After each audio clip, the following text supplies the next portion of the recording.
I'm going to start with the preamble. Pursuant to Governor Baker's March 12th, 2020 order suspending certain provisions of the open meeting law, GLC 30A 18, and the governor's March 15th, 2020 order imposing strict limitations on the number of people that may gather in one place, members of the public who wish to watch and listen to the meeting may do so in the following manner. WCTV, Channel 9, Comcast Xfinity, Channel 37, Verizon Fios, and live stream at WCTV.org. This meeting of the Finance Committee is being conducted via remote participation. No in-person attendance of members of the public will be permitted, but every effort will be made to ensure that the public can adequately access the proceedings in real time via technological means.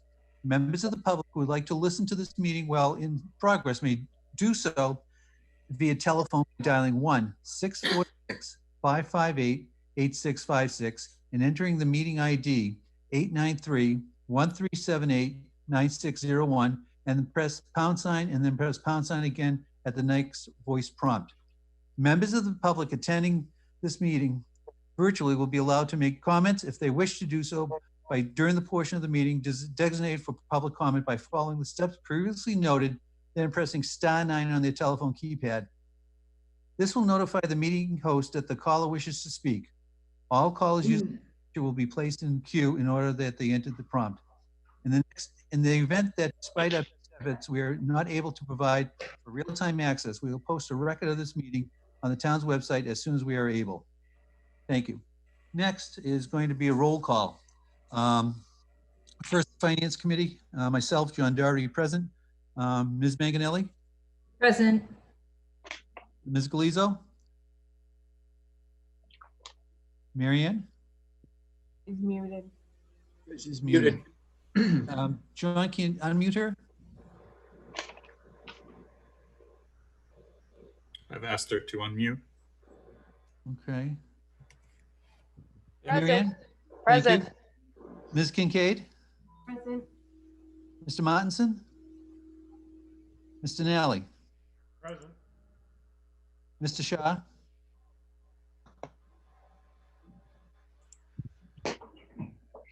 Present. Thank you. And Mr. Stokes? Present. Thank you. So we're only missing Mr. Martinson. At this point in time, Mr. Sorrentino, would you like to do your roll call? Yes, Rondi Holland, Present. Harry Bowen, Present. Sean Hennigan, Present. Angela. I think Angela's on. She's not on. Okay. Okay, John. All set? Okay. Yep. Next is town meeting. The annual town meeting will be conducted at the high school softball field located between the football field and Wildwood Street on June at 9 o'clock in the morning. There was a location change and a time change. Due to the ongoing COVID-19 pandemic, large events are not permitted indoors. While Governor Baker has established that people should not gather in groups of greater than 10, an exception is made for legislative bodies of local government.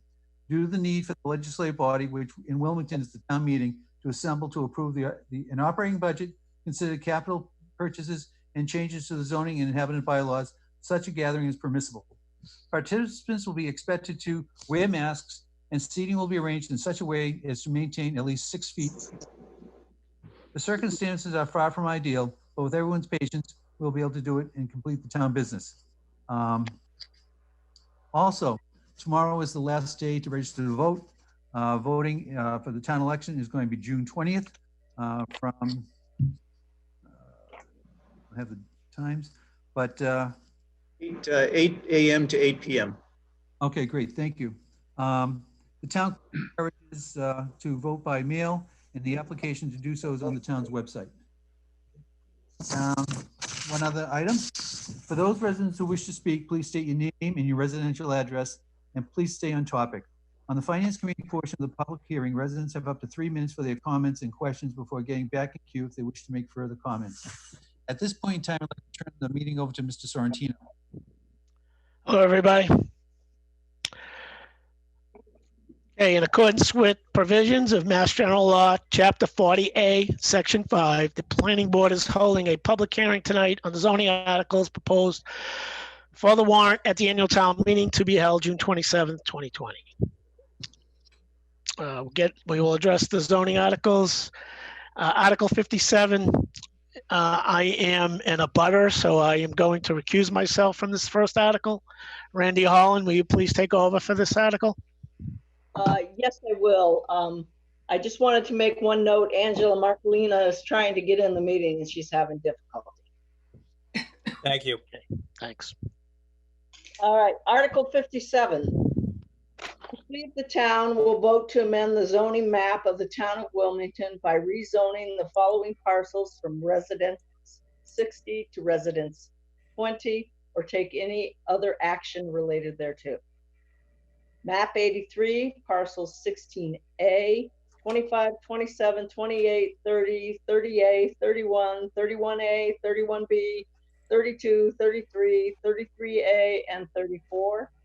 Map 84, parcels 4, 6, 7, 8, 9, 10, 10A, 11, 12, 13, 14, 14A, 14B, 15, 17, 18, 19, 20, 20A, 21, 21A, 21B, 22, 23A, 23B, 23C, 24, 28, 29, 30, 30A, 31, 31A, 32, 33, 35, 37, 42, 43, 46A, 47, 48, 49, 49B, 49C, 50, 51, 53, 54, 54A, 55, 55A, 56, 56A, 56B, 57A, 58, 59, 59A,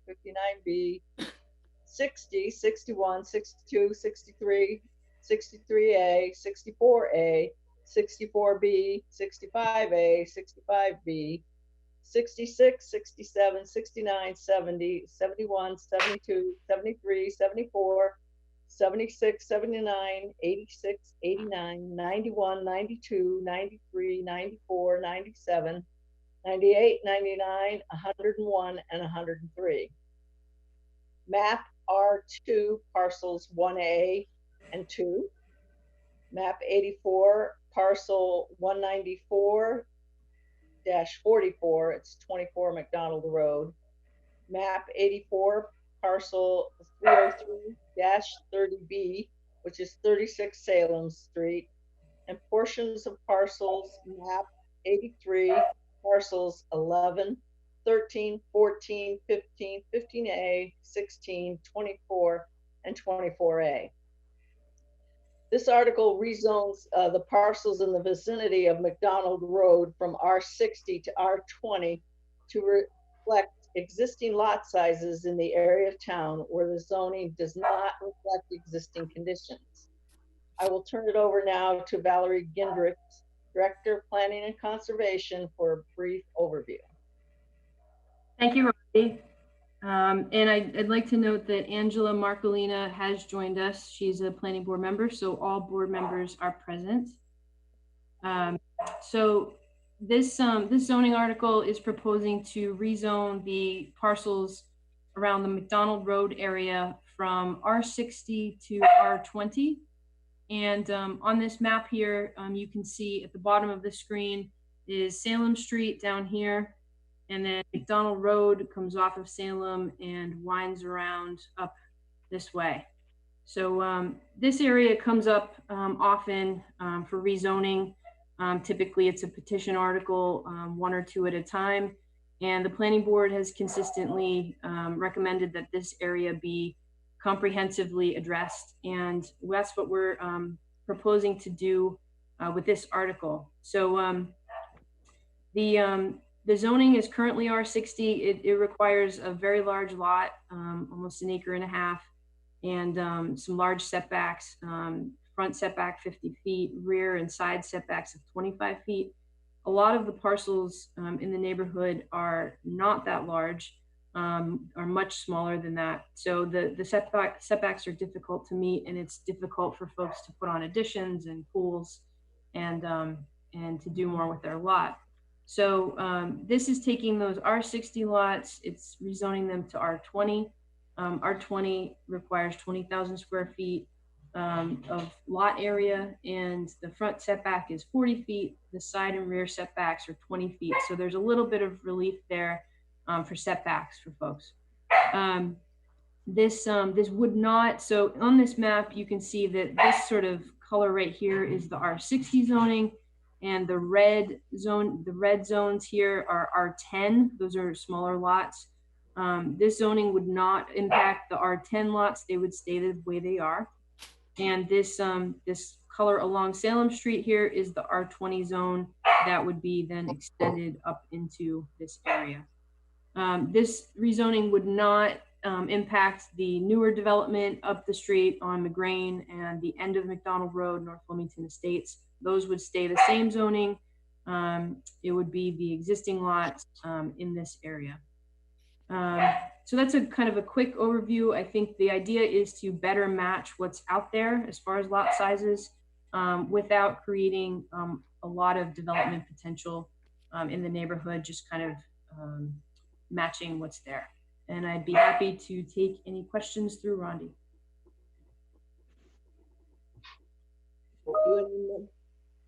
Do any members of the Finance Committee or Planning Board have any questions? Nope. I'll now open it up to the audience. John, is there anyone in the queue? We currently do not have anyone in the queue. Give it a minute or two.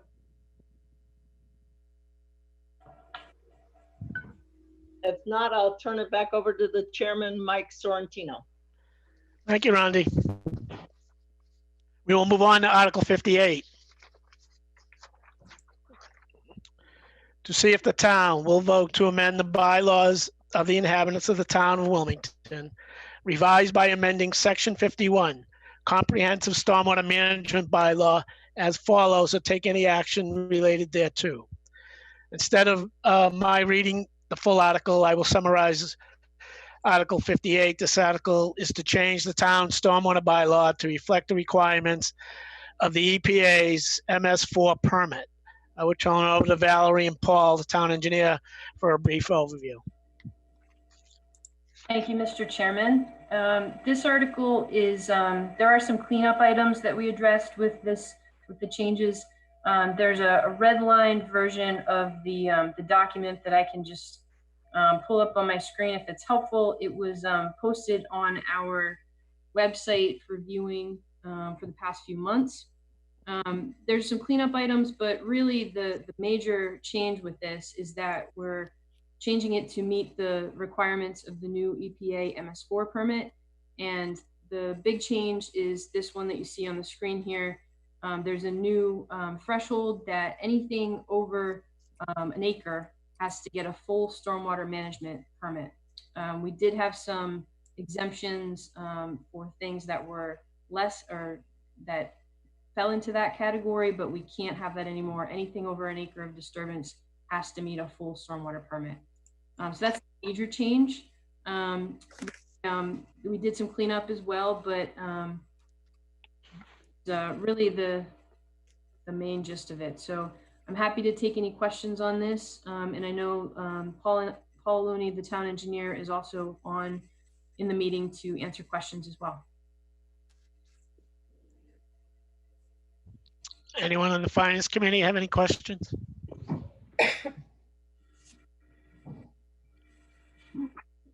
Are there any questions in the queue from the audience? There is not, Mr. Chair. Okay, I'll move that we move on to Article 59. Article 59, to see if the town will vote to transfer the care, custody, management, and control of the following town-owned parcels from the board or officer having such care, custody, management, and control for the purpose for which they are currently held to the Wilmington Conservation Commission for conservation purposes pursuant to the provisions of Section 8C of Chapter 40 of the general laws, and further to dedicate and designate the parcels for such purposes, subject to the protections of Article 97 of the amendments to the Massachusetts Constitution, or to take any other action related thereto. Map 7, parcel 83A, map 8, parcels 86, 86A, and 87. I will turn this over to Val Gendrich, Director of Planning Conservation, for a brief overview. Mr. Chair, if I could just interject for a second. I'm getting a message from Town Council that he's having difficulty getting in the meeting. John or Andrew, perhaps if you could try to work with him. Jeff, Mark Rich, Yes. he's in. Okay, thank you. All right, thank you, Mr. Chair. We'll take overview of the 3 parcels that are listed there. Map 8, parcels 86, 86A, and 87. They're shown on this screen with the highlights around them. You will see, let me just orient you. So this is Forest Street over here on the right of the map. Elwood Road comes in off of that. So these parcels are back where, Winston Ave dead ends, Elwood Road dead ends. You can see that there's a lot of color on these. They're very wet, almost entirely wetland. They also, Shawshene River is right here beside them. So they have riverfront area and floodplain. Basically, they are undevelopable, and really the idea here would be to take these town-owned parcels that were acquired by tax title and transfer them to the care and custody of the Conservation Commission to protect them in perpetuity. And this really is furthering our goals of our open space plan to create protected areas around our rivers and streams. And so this article proposes to go into the care and custody of the Conservation Commission. And the total acreage there is about 3.5 acres. The other parcel, map 7, parcel 83A, is 154 Taft Road. This is also a tax title parcel that is almost entirely wet as well. There's a little stream that runs through it. It's just over an acre and undevelopable. And again, this would be preserving this for protection of our streams and wetlands and wildlife habitat. And these articles are sponsored by the Conservation Commission, and I'm happy to take any questions.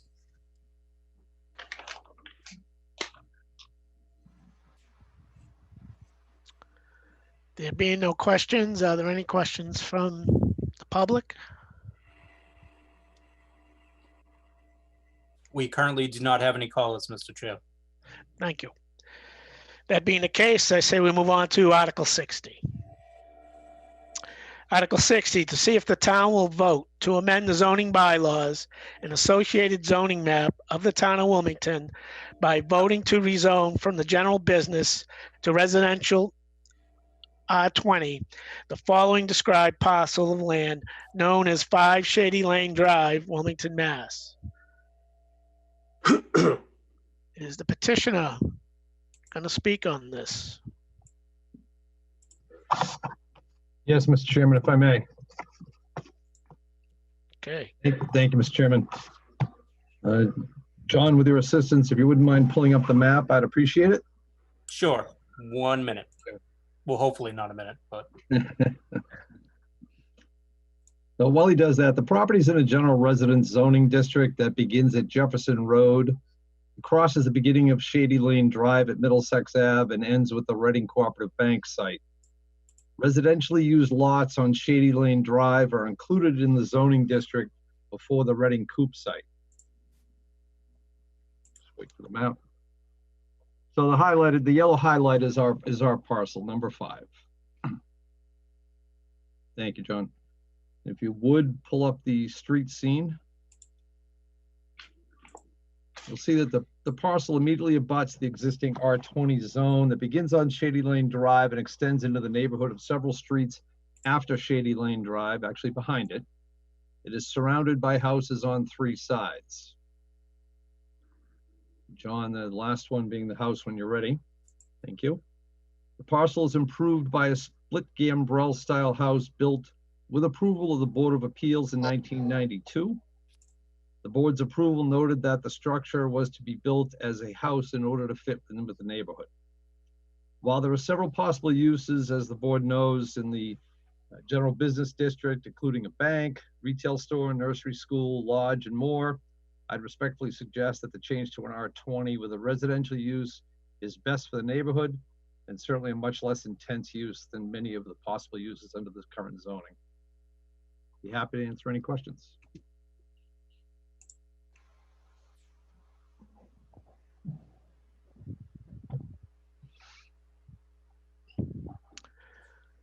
Okay. Are there any questions from the public? There is not. Just a reminder to callers, if you wish to speak, please hit *9 on your keypad.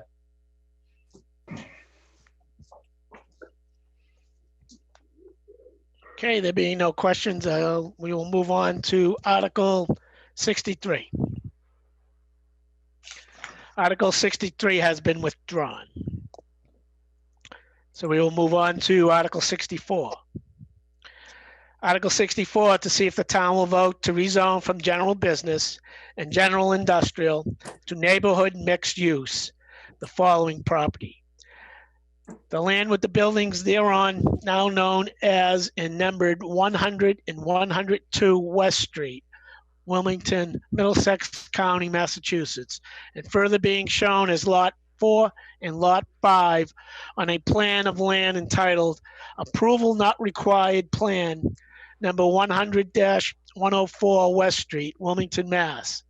Feldman Land Surveyors, 152 Hampton Street, Boston, Mass. 02119, November 20th, 2017, scale 1 inch equals 60. And which plan is duly recorded at the Middlesex North District Registry of Deeds at Plan Book 244, Plan 38. Is the petitioner willing to speak on this? Good evening, Mr. Chairman, members of the Planning Board, members of the Finance Committee. Attorney Robert Peterson for the applicant, SF Development. And as the chairman indicated, this article seeks to rezone this property from general business and general industrial to neighborhood mixed use. Mr. Santini purchased this property in February of 2019. And the rezoning of this property, if approved by the town meeting and if recommended by the Planning Board and the Finance Committee, would do two important things, Mr. Chairman. It would eliminate any type of automotive use on that premises, including dealerships, car washes, and automobile service stations. And the change in use from general business to neighborhood mixed use would actually allow a residential component to be constructed on that site.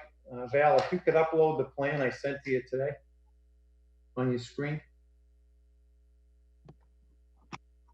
We do not have a final plan, ladies and gentlemen, for this site, but what you have is a preliminary plan for the site.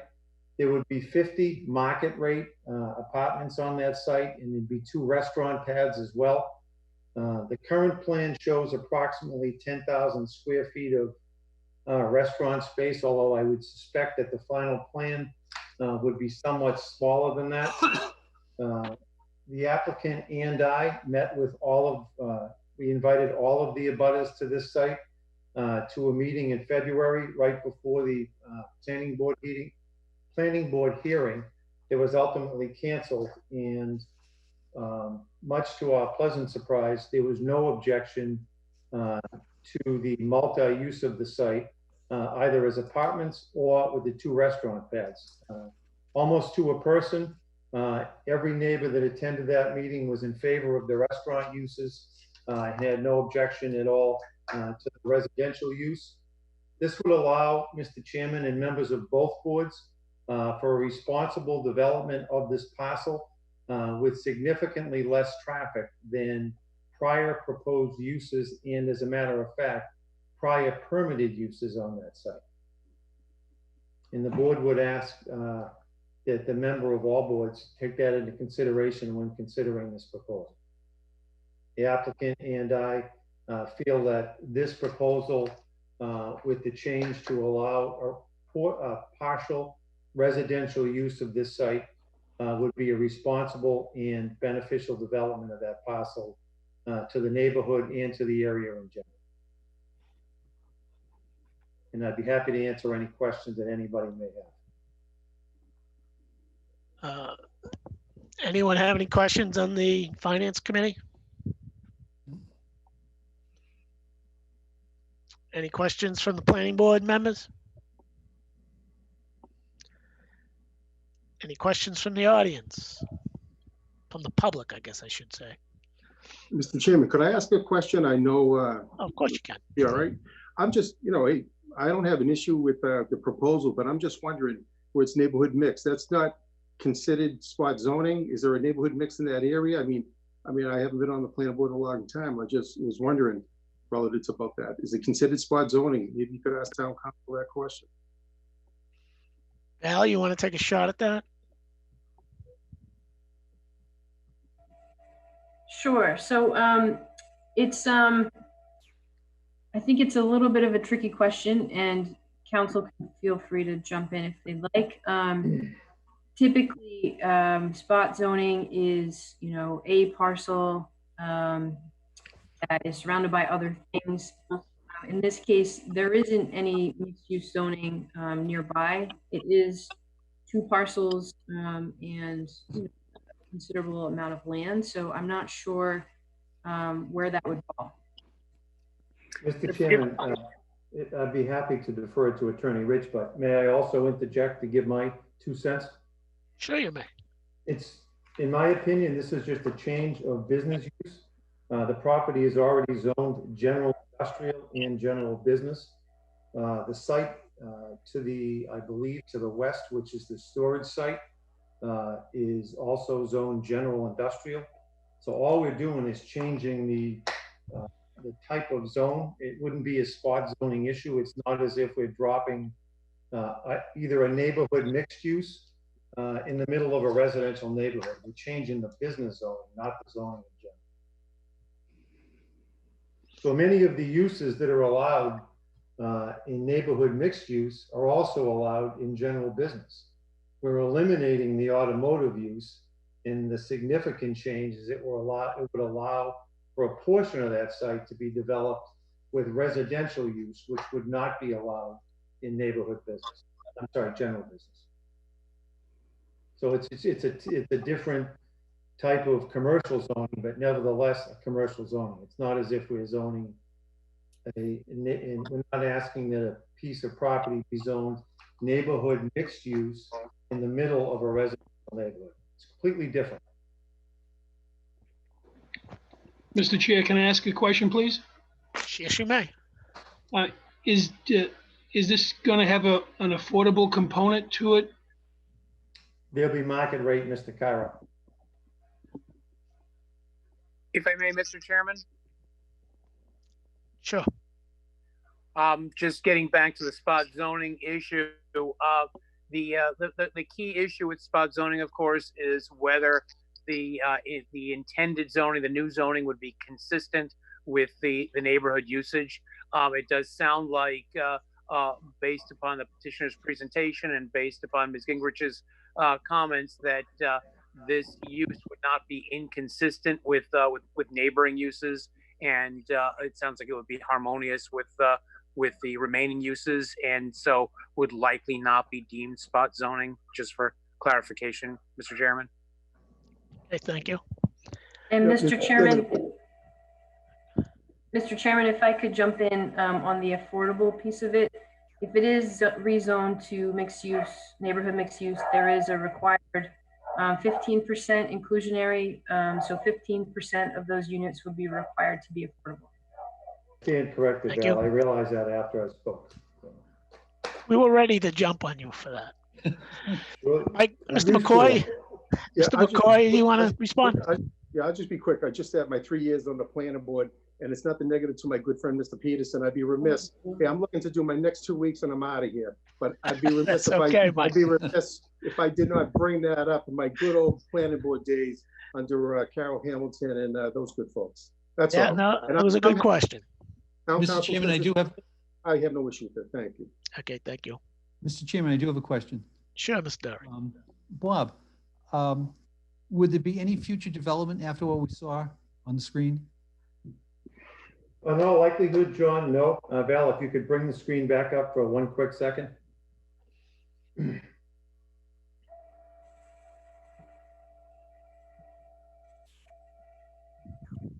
That's just about it, John. If you look at the dashed line, that's the change between the current zone of general business and general Okay. industrial. Okay, Most everything to the right of that line is wet. okay, So that site would be limited to what is probably a little less than what's on that screen, but as far as development goes, it's very, very unlikely to ever be anything to the right of the dash line. It's all. okay, great. Thank you. I appreciate that. Thank you, John. I have a question for the town manager. Mr. Hull, you know, if that was to go through and we were going to have some more apartments, and then we have some apartments that have been coming up. We have the 40B coming up that Princeton's proposing. We also have the ones that was approved on Lowell Street. We have one on Main Street. Are we going to have to do like an updated study on the schools, or how does that all tie together, I guess? I think each individual development, I would expect going through the approval process would touch upon that. I know there's been, with respect to Princeton, similar questions raised about the impact to the schools. I don't believe at this point that Princeton has finalized or provided specific information to that point, but I know when they have generally indicated that it's based upon their experience, the apartments, at least in their particular case, they don't anticipate drawing significant number of school-age children in large measure because of the price point for the market rates. So, you know, I think it depends upon the particular development, but with respect to Princeton, it does, from what we're being told anyways, it would not appear to have a significant impact. I don't know if Valerie, if you have any other comments on that? Only just what we've been told when we were going through the facility master plan process is that school enrollments, not only in Wilmington, but around the region are declining. So schools are seeing less students. And so the challenge is actually keeping the schools full. So I think Jeff is right. I think we'd ask for an analysis from each developer as they come through the process. Princeton agreed to provide that report, and we've reminded them that they need to submit it for review. Okay, good. Thank you. May I also comment on that, Mr. Chairman? Yes, you may. Based on my prior experiences and when I had represented years ago, there's a project as both Valerie and Jeff have indicated, and as the gentleman at Princeton has recently indicated to the town, have a very minimal impact on schools. Even if you take the maximum amount of, if 50 units were built here and 15% were affordable, which would be approximately 8 units, based on the market rate for the remaining 42, they would have a negligible impact on the community. And I would also ask both boards to consider that for the responsible development of this site, the residential component of this proposal would minimize the traffic impact for the development of that site in that area. It would be substantially less than prior proposals for this site. Okay. Thank you. Anyone on the Finance Committee? They good? Good. Okay, anyone else on? Oh, sure. Go ahead. Looking at this project, I know it's got quite a ways off, but will there be any You there? any straightening or widening of West Street to accommodate the that development? I can answer that question if I may, Mr. Probably an Chairman. improvement on the intersection. Sure, Mr. Peterson, go ahead. There will definitely be improvements to West Street. I would suspect that the planning department would ask that there be improvements to West Street, especially coming out from West Street onto Lowell Street. And I anticipate that that will come up not only if this proposal goes forward, but if any proposal were to go forward on that site. Yeah, we would definitely have a full traffic analysis and discussion about the lights there. No question about that. Anybody else? Mr. Chair, can I just, it's Kevin Kyra again. It's just hard to hear people's questions. I don't know why. I can hear you just fine. And I wasn't sure if I heard Valerie or not. Did you say, Valerie, there would be an affordable component to this project? Yes, that's right. So if it's rezoned to neighborhood mixed use, there's a requirement that 15% of the units be affordable. Okay, thank you. You're welcome. Anyone else? Yeah, I just have more of a statement. I'm just getting a little concerned on fire and police at this point, the strain that all these new developments are putting on it. Okay.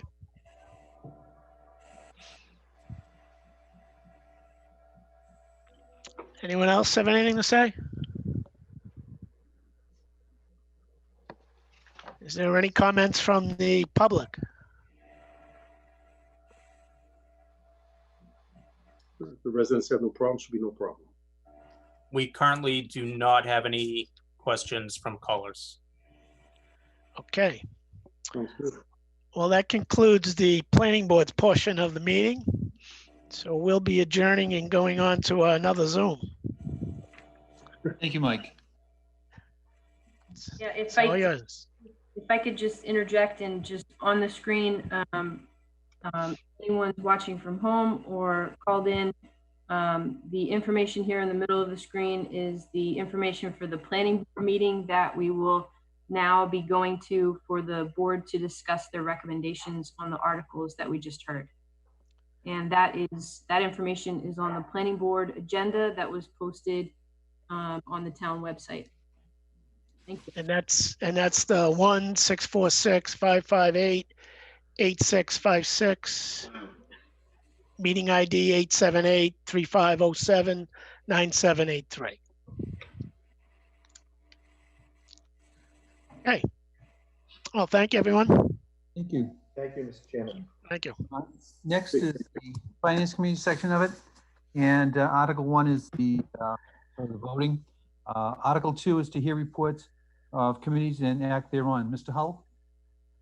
Yes, good evening. There are no reports from committees to be heard for this town meeting. Thank you. Article 3, to see if the town will vote to raise an appropriate transfer from available funds or borrow pursuant to any applicable statute of money for the purpose of paying unpaid bills of previous years or take any other action related thereto. Mr. Hull. Yes, we do have one bill apparently in the amount of $50. It was related to a work injury medical claim, as I understand it. It was not, we did not receive it in the fiscal year 2018 that it was generated. We received it within the last few months, as I understand it. So that would be the only bill that we would need to, that the committee would need to act on. Okay, great. Thank you. Article 4, to see if the town will vote to authorize the treasurer collector with the approval of the selectmen to enter into an agreement under the provisions of Chapter 44, Section 53F of the Massachusetts General Laws with one or more banks doing business in the Commonwealth of Massachusetts for fiscal year 2021 for a term not to exceed 3 years, which will permit the town of Wilmington to maintain funds on deposit with such institutions in return for said institutions providing banking services or take any other action related thereto. Mr. Hull. This article is the so-called compensating balance article. Many years ago now, communities oftentimes would, in exchange for maintaining a certain balance in a given bank, they would receive various services, whether they be checking and other associated banking services, as long as they maintained a certain balance on account. The town of Wilmington, as is the case, I think, with many communities, has not done that quite some time, and but it is a tool that is available to the treasurer collector should that be necessary. Thank you. Any questions from the public? Then next is Article 5. To see how much money the town will appropriate for the expenses of the town and the salaries of several town offices and departments, and determine how the same shall be raised, whether by taxation, transfer from available funds, or otherwise take any action related thereto, which is basically the town budget. Prior to lockdown, the Finance Committee held several meetings with town department heads, Mr. Hull, Assistant Town Manager, Brian Perry, the Superintendent of Schools for both Wilmington and Shawshene Tech. Mr. Hull, comments? Yes, I would just note, as certainly the Finance Committee knows and members of the Board of Selectmen know, as we have continued through the COVID pandemic, there's clearly been an impact on the economy, both locally across the state and across the country. And one of the things that Brian Perry, Kerry Obendion, and I took a look at is essentially reviewing the revenue situation that we had originally projected back in late December, early January. And it was apparent to us that given some of the impacts of the pandemic, that we should reduce the revenue projections. The primary impact we expect to be in the form of state aid.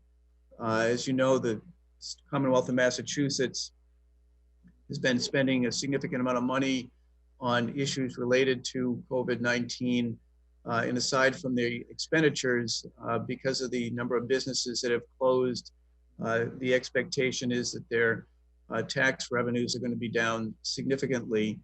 And in fact, in some sessions that we've participated in a couple of sessions in particular, hosted by Senator Bruce Tarr, the projections are quite clear that the Commonwealth is going to see a reduction in revenues. As a consequence, we're looking at adjusting the local aid figure.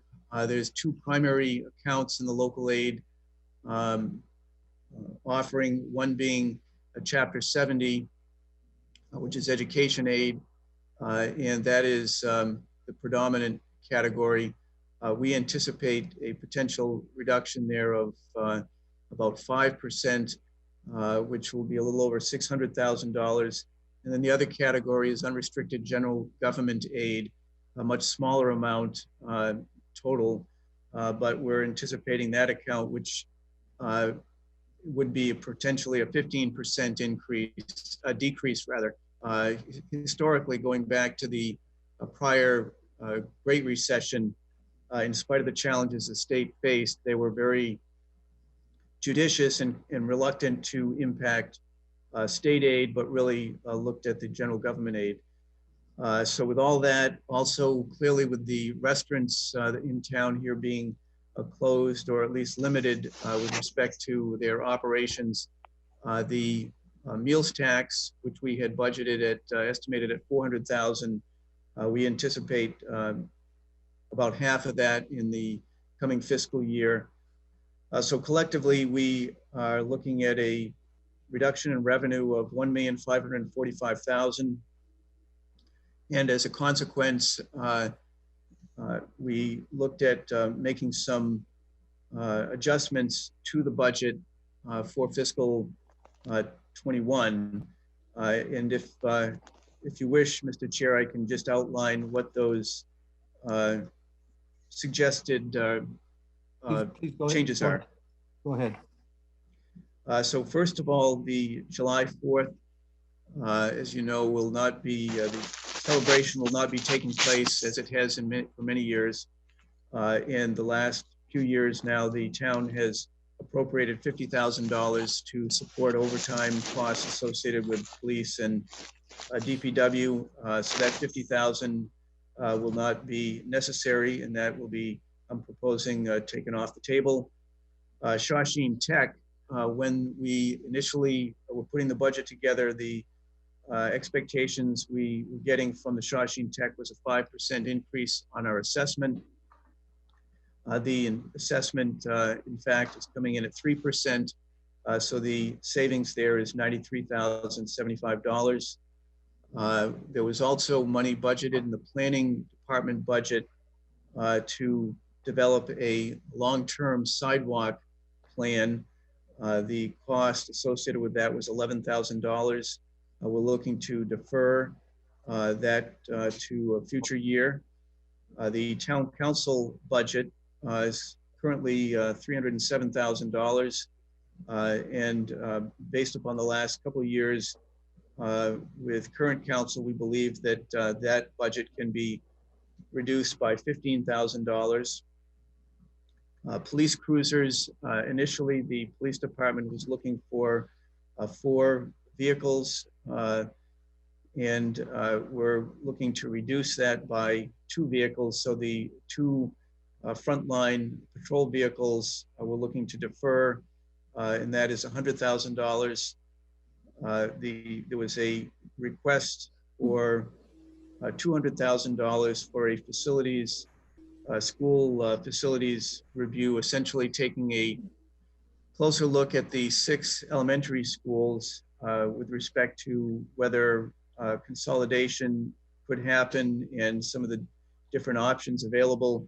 As you know, the town submitted statements of interest, or SOIs, to the Massachusetts School Building Authority in the hopes of getting financial assistance for specifically the Wildwood School, but generally looking at all the schools.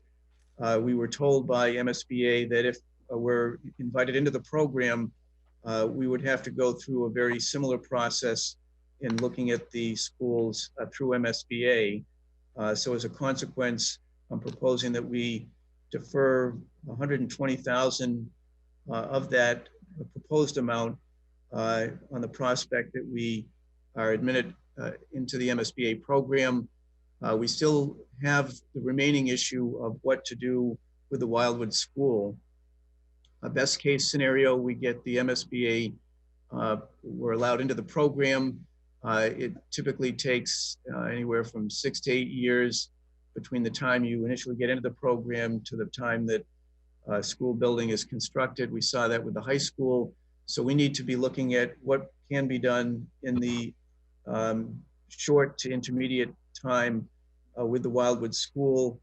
There are certainly requirements in terms of square footage and educational space that none of us internally are completely familiar with. So we would be looking to contract with someone familiar with those requirements to give us some options, whether they be modular units or even considering leasing space perhaps. So that that 80,000 would propose to remain. Then the next categories, high school computers, they're proposed for 195,000. That was a capital item. It was originally proposed to be taken from the tax levy. I'm suggesting that we use free cash for that. Similarly, we have requests from the schools for pre-K to 3rd grade laptop replacements, 195,000.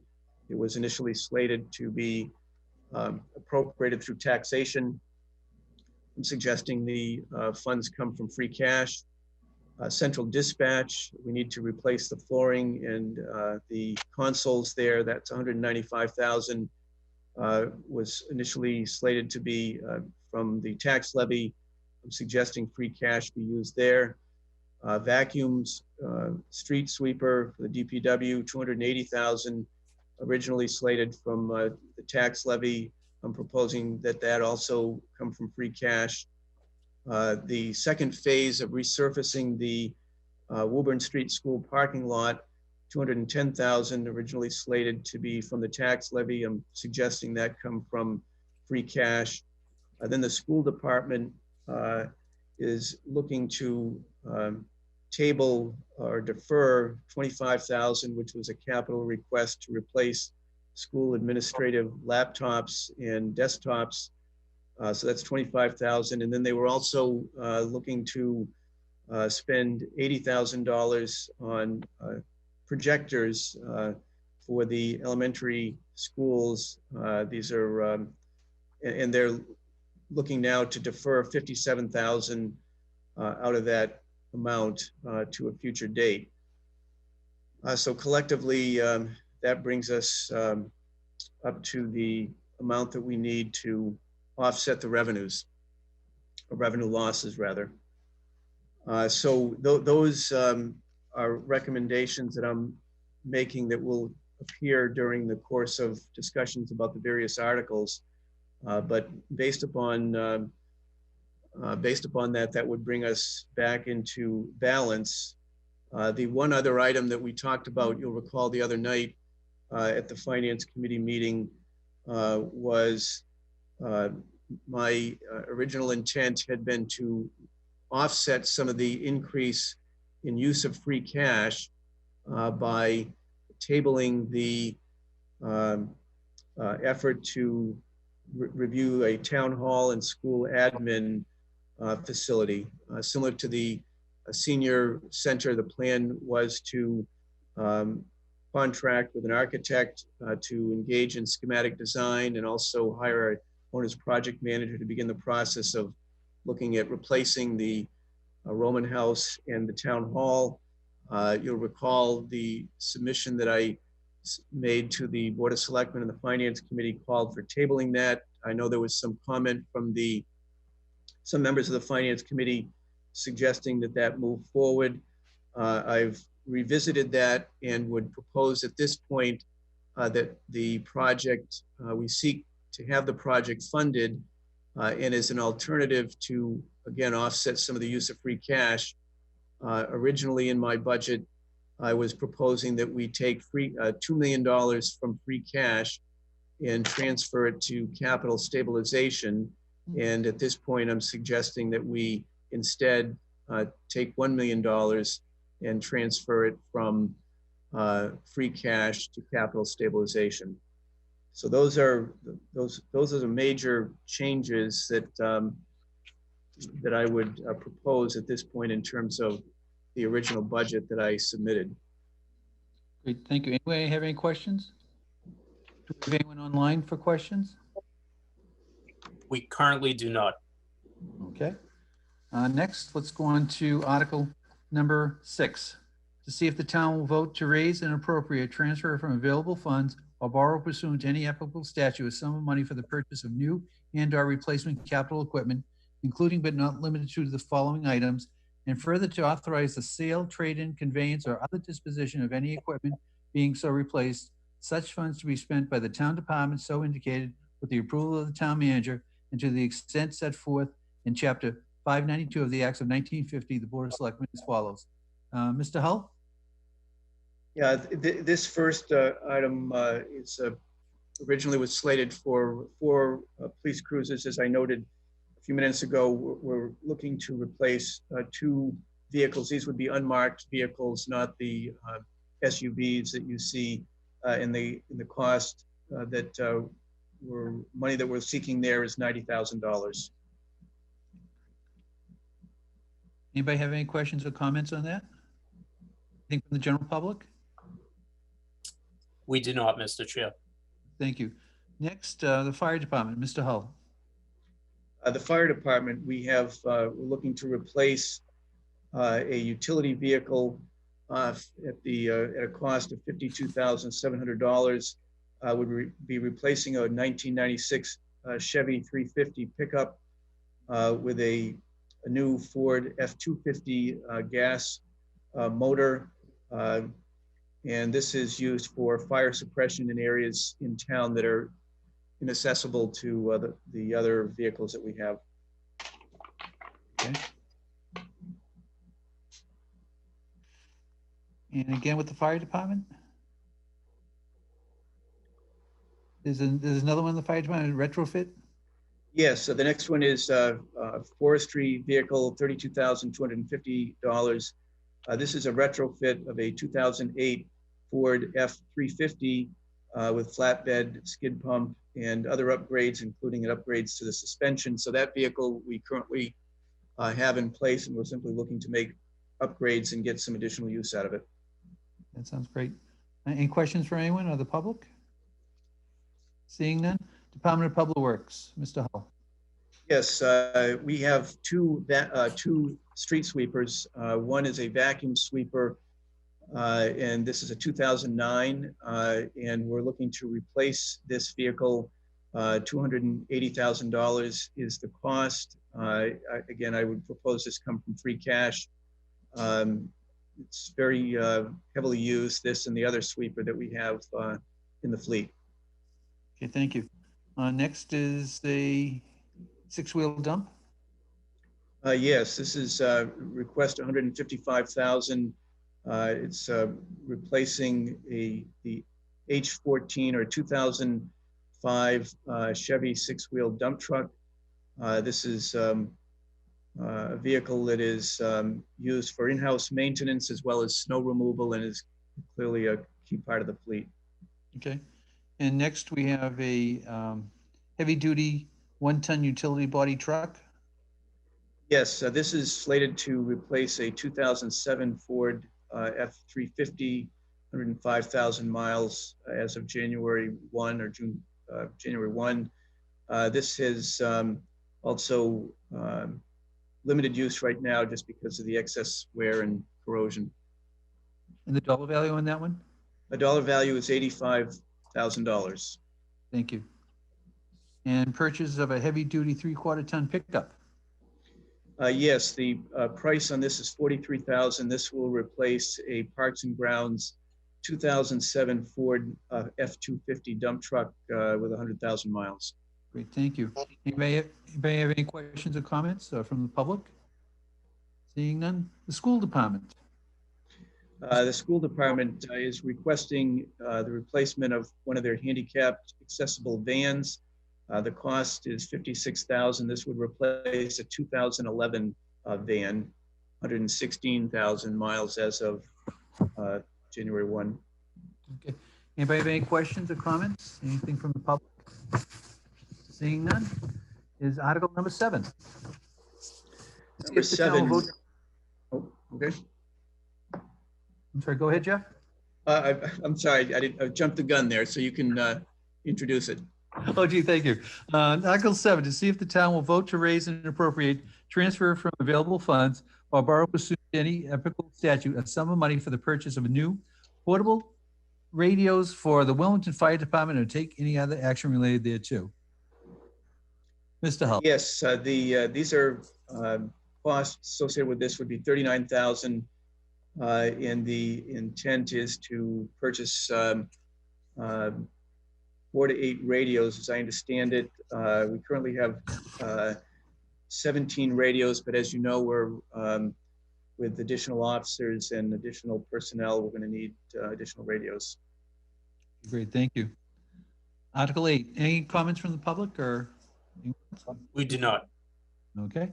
Article 8, to see if the town will vote to raise and appropriate, transfer from available funds or borrow pursuant to any applicable statute a sum of money for the purchase of a power loader or take any other action related thereto. Mr. Hull. The cost for this is $32,000. This is a device that is used to assist the fire personnel in transporting patients in and out of the ambulance, and is actually could be transferred as we change out ambulances and swap them for newer ambulances. But it's particularly important in terms of avoiding back injuries that personnel may otherwise have. Again, the cost is $32,000. Great, thank you. Hopefully it's not like the graphic we saw. Sorry. That's okay. Article 9, see if the town will vote to raise and appropriate, transfer from available funds or borrow pursuant to any applicable statute a sum of money for the Information Technology Department to purchase a backup appliance for the data storage and recovery or take any other action related thereto. Mr. Hull. Yes, the cost for this is $100,000. And this is an ongoing effort on the part of our IT department to bolster both the data storage that we have and a retention of data. As you know, electronic data is subject to the public records law, and we have a responsibility to maintain and be able to retrieve data upon request. So this is part of that effort to increase the amount of data that we can store and also make sure it's secure. Great, thank you. Any questions for anyone or the general public? We do not, Mr. Chair. Thank you. Article 10, to see if the town will vote to raise and appropriate transfer from available funds or borrow pursuant to any applicable statute a sum of money for the purchase of portable radios for the Wilmington Police Department or take any other action related thereto. Mr. Hull. The cost associated with these radios is $91,000. The intent or the request is to replace 35 radios. These current radios are 10 years old and they are discontinued, so any repairs are a bit of a challenge. Thank you. Any questions for anyone? Seeing none, Article 11. To see if the town will vote to raise and appropriate transfer from available funds or borrow to any applicable statute a sum of money for the purpose of new patrol rifles or take any other action related thereto. Mr. Hull. The cost associated with this request is $28,000. The existing rifles are 8 years old. The cost to repair them is equal to about half the value of replacing with new. And so the intent is to, in fact, replace these. And currently we have 5 rifles. The plan would be to request 15, again at $28,000. Okay, great. Thank you. Any questions for anyone or comments? Seeing Article 12. To see if the town will vote to raise and appropriate, transfer from available funds or borrow pursuant to any applicable statute a sum of money for the upgrade of critical radio communication infrastructure and equipment in the Public Safety Dispatch Center and related ancillary facilities to be utilized by the dispatch, fire, and police or take any other action related thereto. Mr. Hull. This is the first of what is proposed to be a 3-year plan to upgrade the communications infrastructure that the police and fire and certainly dispatch rely upon. It's associated with everything from the cell towers that allow signals to be moved back and forth when officers are out on the road or fire personnel are out on the road and they're trying to communicate with dispatch. This request in the first year is $450,000, and it would begin the effort to upgrade what is referred to as essentially a legacy analog system to a more modern digital radio communication system. Great. Any other comments or questions? Seeing none. Article 13, to see if the town will vote to raise and appropriate transfer from available funds or borrow pursuant to any applicable statute a sum of money to replace furnishings and equipment and for the remodeling of the Public Safety Dispatch Center, including design and engineering costs, any other incidental and related expenses, or take any other action related thereto. Mr. Hull. This is, picture speaks 1,000 words. So this is the area that we're talking about in the central dispatch. There's actually a platform, if you will, that the consoles are on. And the platform there's a frame to it and a metal structure. Part of the structure is beginning to deteriorate. So the entire platform is going to be replaced. Also, the consoles will be changed out, and we're going to propose to go from 3 to 4 consoles. And during the course of this effort, should it be funded, there'll be a so-called PSAP, or Public Safety Answering Point, mobile system that'll be set up outside the dispatch center so that we can continue the 24/7 radio communications. The cost associated with this is $194,000, and it is proposed to be taken from free cash. Great, thank you. Any questions or comments or anything from the public? Seeing none. Article 14, to see if the town will vote to raise and appropriate, transfer from available funds or borrow pursuant to any applicable statute a sum of money to complete a feasibility study and schematic design and hire an owner's project manager, OPM, for replacement of the Buzzell Senior Center, and the owner's project manager shall provide the town with the regular updates on the status of the project or take any other action related thereto. Mr. Hull. Yes, the estimated cost on this is $650,000. Again, this would be proposed to be drawn from free cash.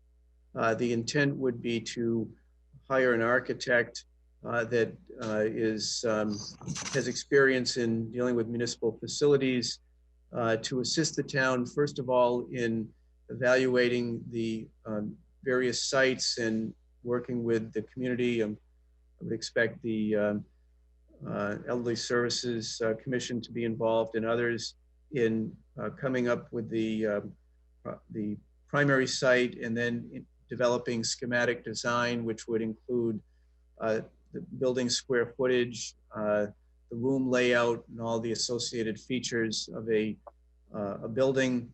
We would also be looking to contract with an owner's project manager. In terms of the procurement laws, any projects that cost more than $1.5 million require that the town contract with an owner's project manager, who's essentially the town's point person to make sure that the architects and all the contractors associated with that project are sticking to the task. So again, this is $650,000. Great. Any comments for anyone? Any public comments? We do not, Mr. Chair. Thank you. Seeing none, Article 15, to see if the town will vote to raise and appropriate, transfer from available funds, or borrow pursuant to any applicable statute a sum of money to complete a feasibility study and schematic design and hire an OPM, or owner's project manager, for the construction of a town hall, school administration building, or take any other action related thereto. Mr. Hull. This is a similar type of effort. The school and town hall, school admin building, obviously everyone knows are dated, and the plan would be to request $955,000 to engage a architect and go through a similar process of evaluating options for a site for a combined facility. Hire an OPM that would oversee that process and essentially develop the schematic design that would be the first step before going to final design and construction bid documents. This is proposed from free cash. Thank you. Any comments or questions from anyone or the general public? Seeing none, Article 16. To see if the town will vote to raise and appropriate, transfer from available funds, or borrow pursuant to any applicable statute a sum of money for the replacement of a portion of interior and exterior lighting with LED fixtures at the West Intermediate School, take any other action related thereto. Mr. Hull.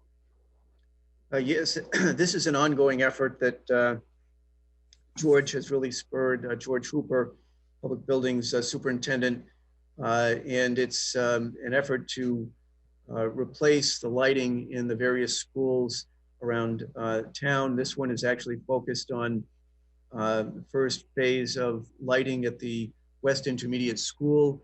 The lights would be replaced with LED fixtures. The cost that we're seeking here is $100,000 of the appropriation. It would be a two-phase process.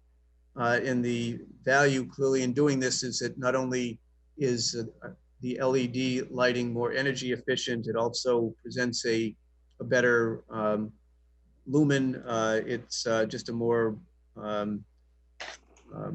palatable environment to be in with the LED lights. It also reduces the maintenance cost because you're not changing out the lights as frequently as the current lighting. Thank you. Any comments from anyone? Any comments from the public? Seeing none, next Article 17. To see if the town will vote to raise and appropriate, transfer from available funds or borrow pursuant to any applicable statute a sum of money for the replacement of ceiling tile at the West Intermediate School or take any other action related thereto. Mr. Hull. Yes, this is an effort to replace, as noted, the ceiling tiles. These ceiling tiles have asbestos encapsulated in them, so as a consequence, the project is going to require that the tiles be handled appropriately and with respect to asbestos removal, and the tiles would be replaced with non-asbestos contained material. The cost is $360,000, and the proposal is that these funds be taken from free cash. This would be a contracted job, and obviously prevailing wage would apply in this particular circumstance. If approved, will this be done before school opens? The plan would certainly be to do it during the summer recess, summer vacation, right? We would not be looking to do this during school session. Okay, great, thank you. Any other comments? Any comments from the general public? Seeing none? Article 18, to see if the town will vote to raise and appropriate, transfer from available funds, or borrow pursuant to any applicable statute a sum of money for the replacement of the existing limited use, limited application lift at the West Intermediate School or take any other action related thereto. Mr. Hull. Yes, so you'll recall if you go over to the West Intermediate Middle School complex, there's on the approach to the West School, there's a little box outside of the side of the building. That's where the current limited use essentially elevator is. It is not functional at this point. Clearly, we need to make sure we're providing access to individuals, both students and staff, that are seeking to get to the second floor and back.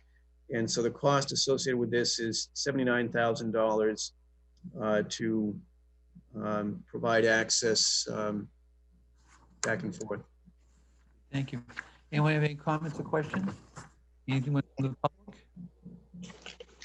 Seeing none, Article 19, to see if the town will vote to raise and appropriate, transfer from available funds, or borrow pursuant to any applicable statute a sum of money for the reconstruction of a portion of the parking lot at the Woburn Street School, including design and engineering costs and any other incidental and related costs and expenses, or take any other action related thereto. Mr. Hull.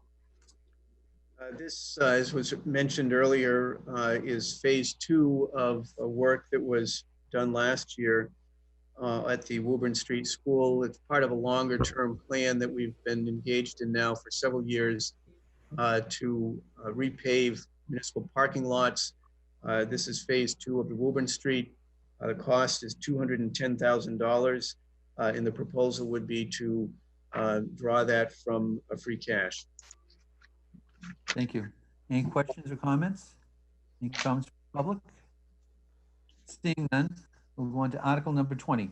To see if the town will vote to raise and appropriate, transfer from available funds, or borrow pursuant to any applicable statute a sum of money for the restoration of an existing culvert crossing under Middlesex Avenue approximately at house number 290, including design and engineering costs, and any other incidental and related costs and expenses, or take any action related thereto. Mr. Hull. This culvert has been identified by Public Works as in significantly degraded condition. It's actually, if you're on Route 62 heading to North Wilmington, it's just beyond Federal Street on the left. This essentially where 290 is, and the culvert runs under the street at that location.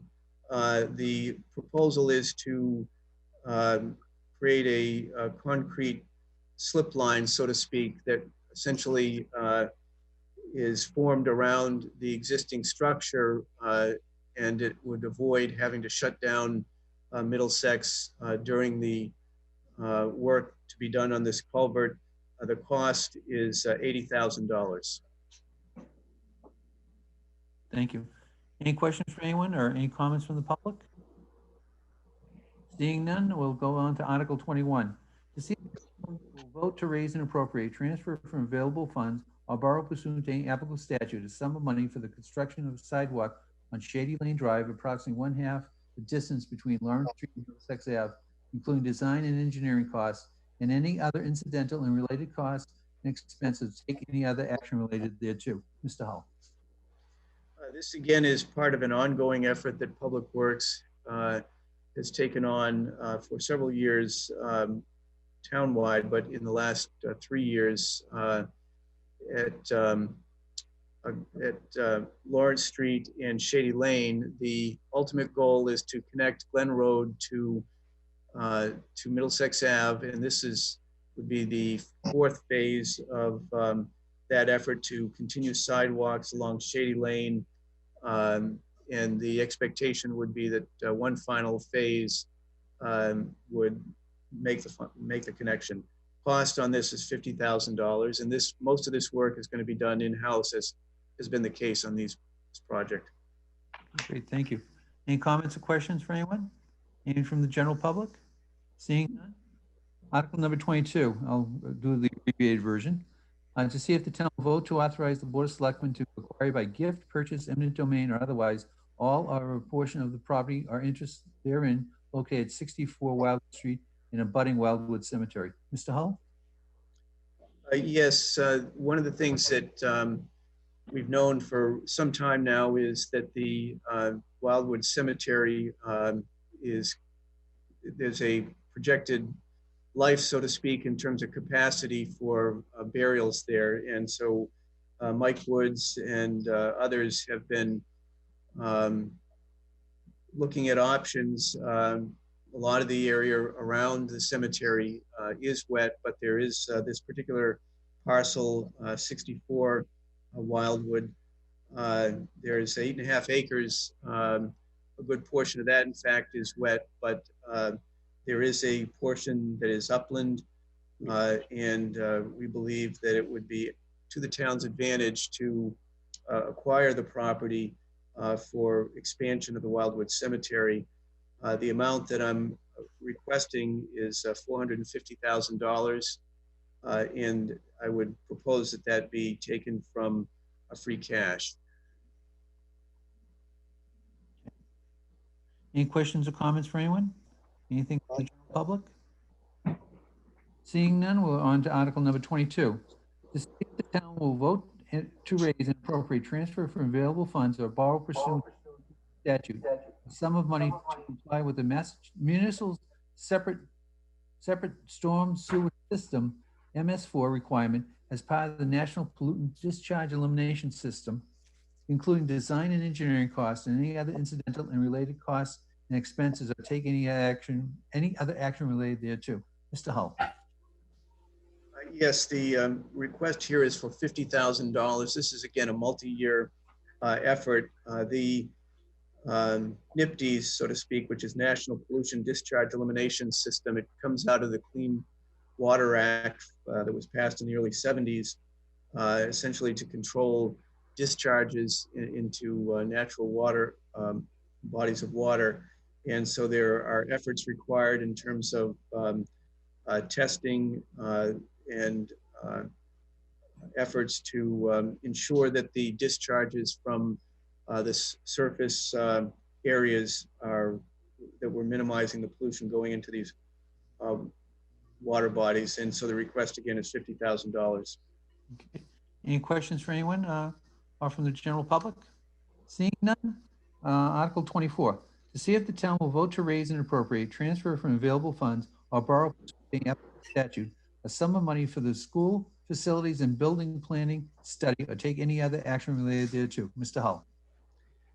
This, as I mentioned earlier in the intro, the initial budget request was $200,000. We were at the time looking at incorporating a review of the 6 elementary schools. The focus at this point is to obtain some assistance with looking at our options for dealing with the Wildwood School. As many of you know, it is I think it's fair to say, a tired school. George and his crew does yeoman's work to maintain it, but we need to determine what can be done in the short to medium term while we also pursue funding from the state. So again, the request is $80,000 to obtain. I would expect that we would be looking to hire an architect that is familiar with the MSBA, not the school standards in terms of square footage requirements for classrooms and all the associated specifications for education space. Great, thank you. Anybody have any questions from the general public? Seeing none, on to Article number 25.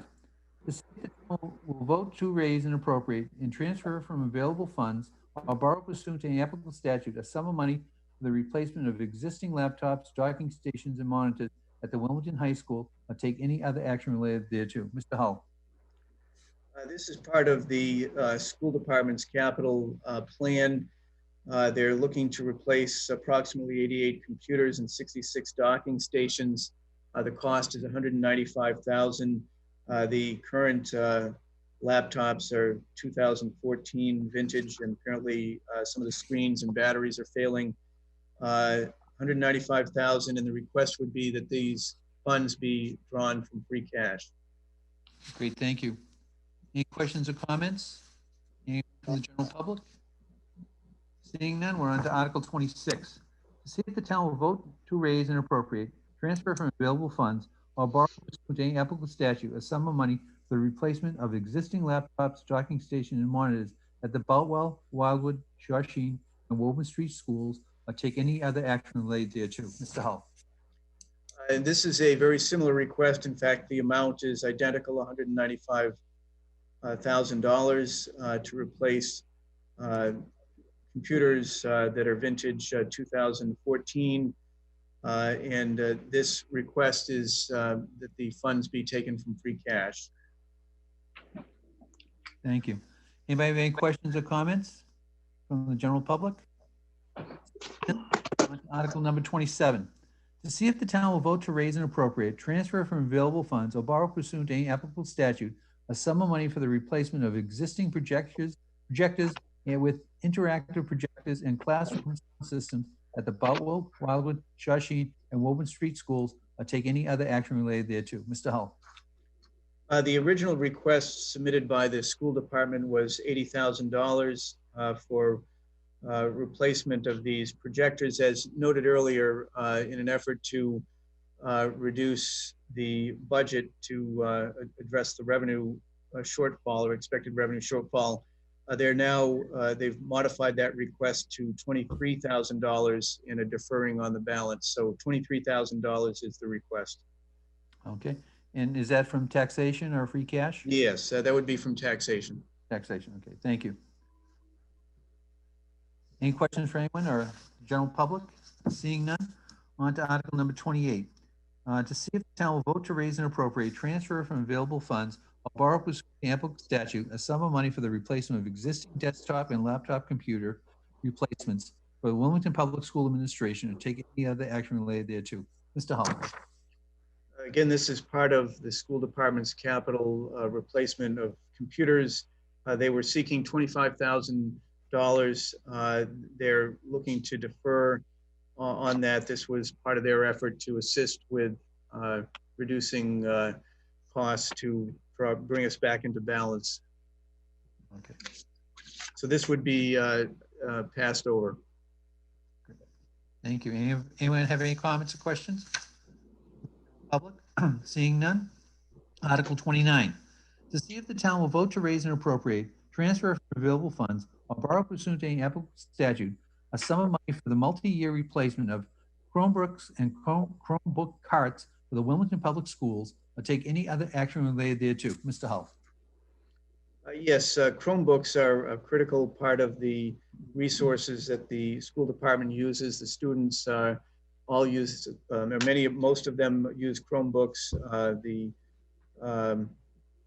The testing is done via Chromebooks. The plan is to replace some of those Chromebooks in a phased manner, and the request is for $80,000 in this coming fiscal year. By taxation or? Yes, by taxation. Thank you. Any questions for anyone? Any questions from the general public? We're on to Article number 30.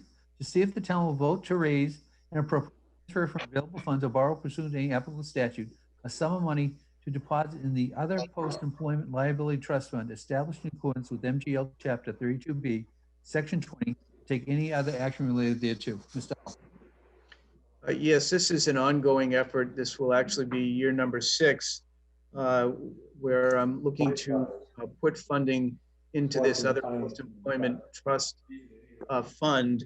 As many of you know, Wilmington and other communities across the state and across the country are dealing with this OPEB liability, which depending upon, it seems like they continually modify the standards of what constitutes OPEB. Our current OPEB liability is $103.5 million roughly, which is actually down from prior years, but I suspect that's going to continue to go up. So our effort is to continue to put money aside. And I think one of the points that we've heard from the rating agencies is consistency is key. So we're looking at $1 million. This would come from taxation, but it would be put into this OPEB trust fund to continue to address our liability there. Great, thank you. Anyone have any questions or comments? Seeing none, on to Article number 31. To see if the town will vote to raise and appropriate, transfer from available funds, or borrow pursuant to any applicable statute, a sum of money to deposit in the Capital Stabilization Fund as established by a vote on Article 23 at the April 27th, 1991 annual town meeting, or take any other action related thereto. Mr. Hull. Yes, again, this Capital Stabilization Fund was established a few years ago now.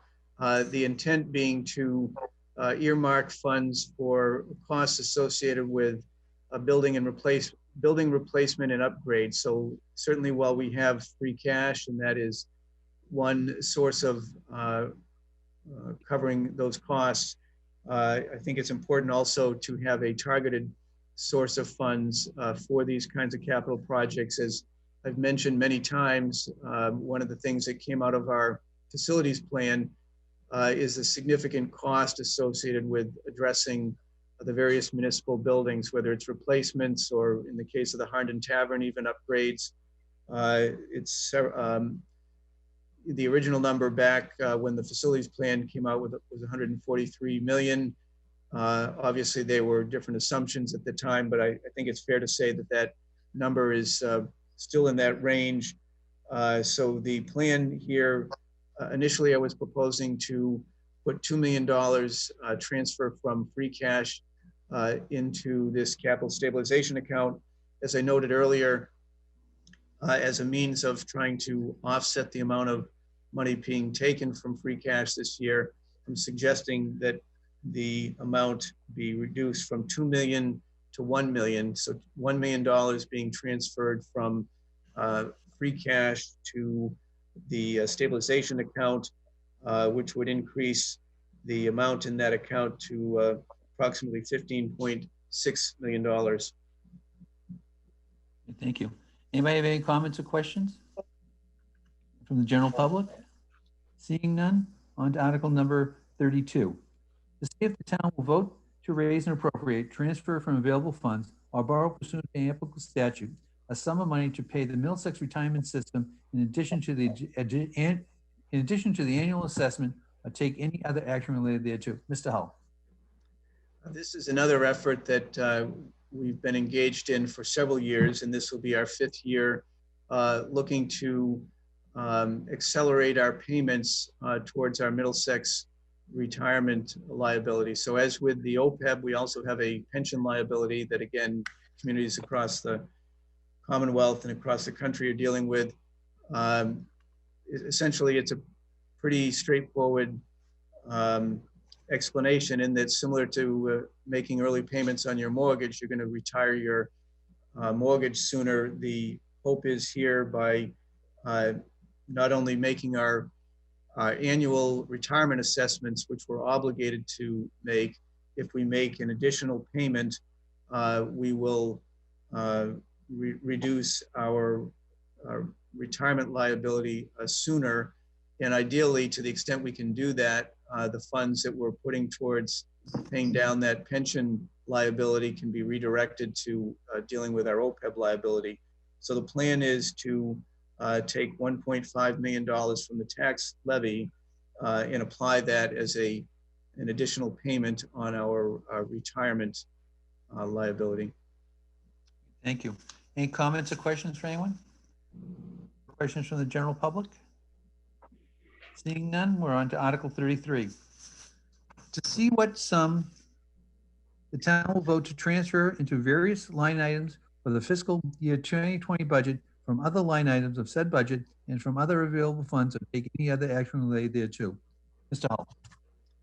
As you know, this article is always used to address budget shortfalls that could not be anticipated. You know, we do make our best efforts when we put these budgets together in November, December, early January, but ultimately there are things that come up.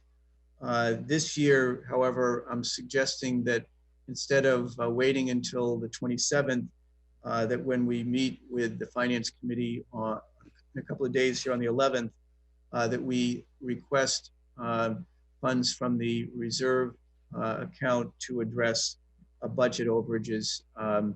Again, I'm hopeful and fully expect that the town meeting will take place on June 27th, but in the unlikely but possible consequence that it can't, either because of weather or other circumstance, I don't want to be in a position of closing out the year with budget deficits. So the plan would be to address these with the Finance Committee on Thursday evening. The accounts that we're looking to address would be the police overtime, dispatch overtime, and also the additional costs associated with the town meeting. And those numbers we will have for you on Thursday, but roughly speaking, the police overtime, we're expecting 35 to 40,000 there. Dispatch overtime, $100,000. And the town meeting costs, the tent and other associated costs, we're estimating at this point approximately $25,000. But in terms of this article, the expectation is we will address things with you on Thursday and be able to pass over this article.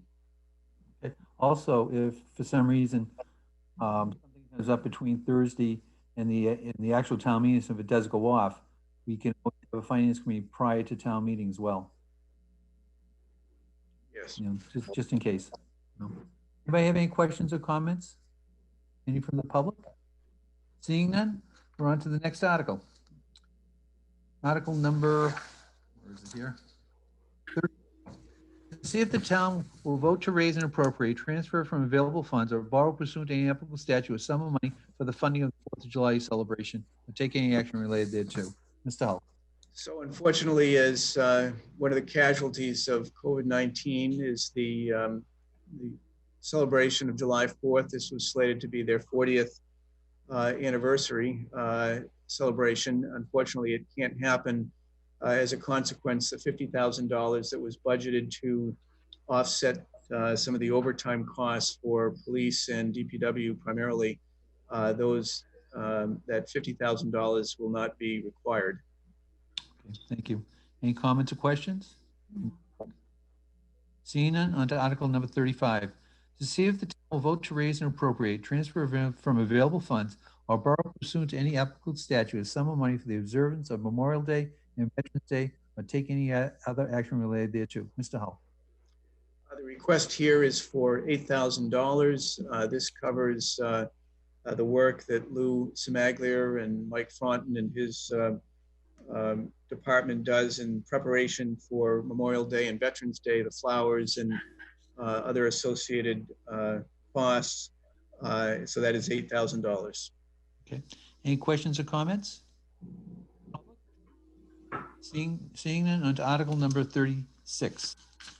To see if the town will vote to raise and appropriate, transfer from available funds, or borrow pursuant to any applicable statute the sum of $750 for each of the total 15 items for the purpose of renewing under the authority Section 9 of Chapter 40 of the General Laws as amended for the leases of Veterans of Foreign Wars Clubhouse and the American Legion Clubhouse. Mr. Hull. This has been a long-standing tradition. These relatively small amounts of money that are upon request of the organizations that are so noted that we pay. Question for you. The clubhouse that was up by Eli's is now, have they disbanded? I don't know. I do recall receiving some correspondence from the Veterans Foreign Wars group back in probably January or February, making the request for their funds. That's something I'll have to check on. Okay. I don't know what their status is right now. Yeah, because there's a dumpster there and it says for rent, so. Right. Don't see them in there. Anyone have any questions or comments? General public? Seeing none? On to the next article. Article 37. To see if the town will vote to raise. Mr. Chair, we do have Lou Samaglia wishing to speak if you'd like to let him. Go ahead. How you doing, Mr. Chairman? Good evening, Lou. Yes, the VFW is no longer renting that building at Eli's, but they are in fact still meeting and are still a organization. They're meeting at the American Legion post. They're allowed to meet there. Oh, okay. Okay. I appreciate the comment. Oh, no worries. Any other comments first, or? No, Mr. Chair. Okay, thank you. Next is Article number 37. Excuse me. See if the town will vote to raise and appropriate or transfer from available funds a sum of money to operate the public rink enterprise or take any other action related thereto. Mr. Hull. Yes, so back in 2014, at a special town meeting, there was a couple of votes taken. One taken to establish a rink enterprise fund, and then there was a vote taken to authorize the town to borrow up to $2,250,000. At the time, you'll recall, we thought we were going to be able to purchase the Restucia rink. Unfortunately, that did not happen. The authorization for the enterprise fund still remains. The key here is that the amount that is proposed for this article is not an appropriation, it's an authorization. So what has historically been listed in this article is $526,000, meaning that if we did have a rink and we're generating revenue from the sale of ice, that this would authorize the rink enterprise to raise up to $526,000 to support the programs there. But of course, we don't have a rink, so it's somewhat of an exercise at this point. Okay. Anybody have any questions or comments on it? Any from the general public? Seeing none, then on to Article. Are we going forward with that or not? Who spoke? That was Bernie. I'm sorry. Bernie? I was trying to determine if we're going to go forward with retaining that enterprise project or just dump it because the place has been sold. The enterprise fund, there's no harm in going through the process of authorizing it, but effectively until, or if and until the town operates a rink, there's really no consequence to it, because we, in order to utilize the enterprise fund, we would have to have a rink that we're generating revenue from. It's basically just giving the town the permission to raise up to that amount of money from selling ice time. Okay.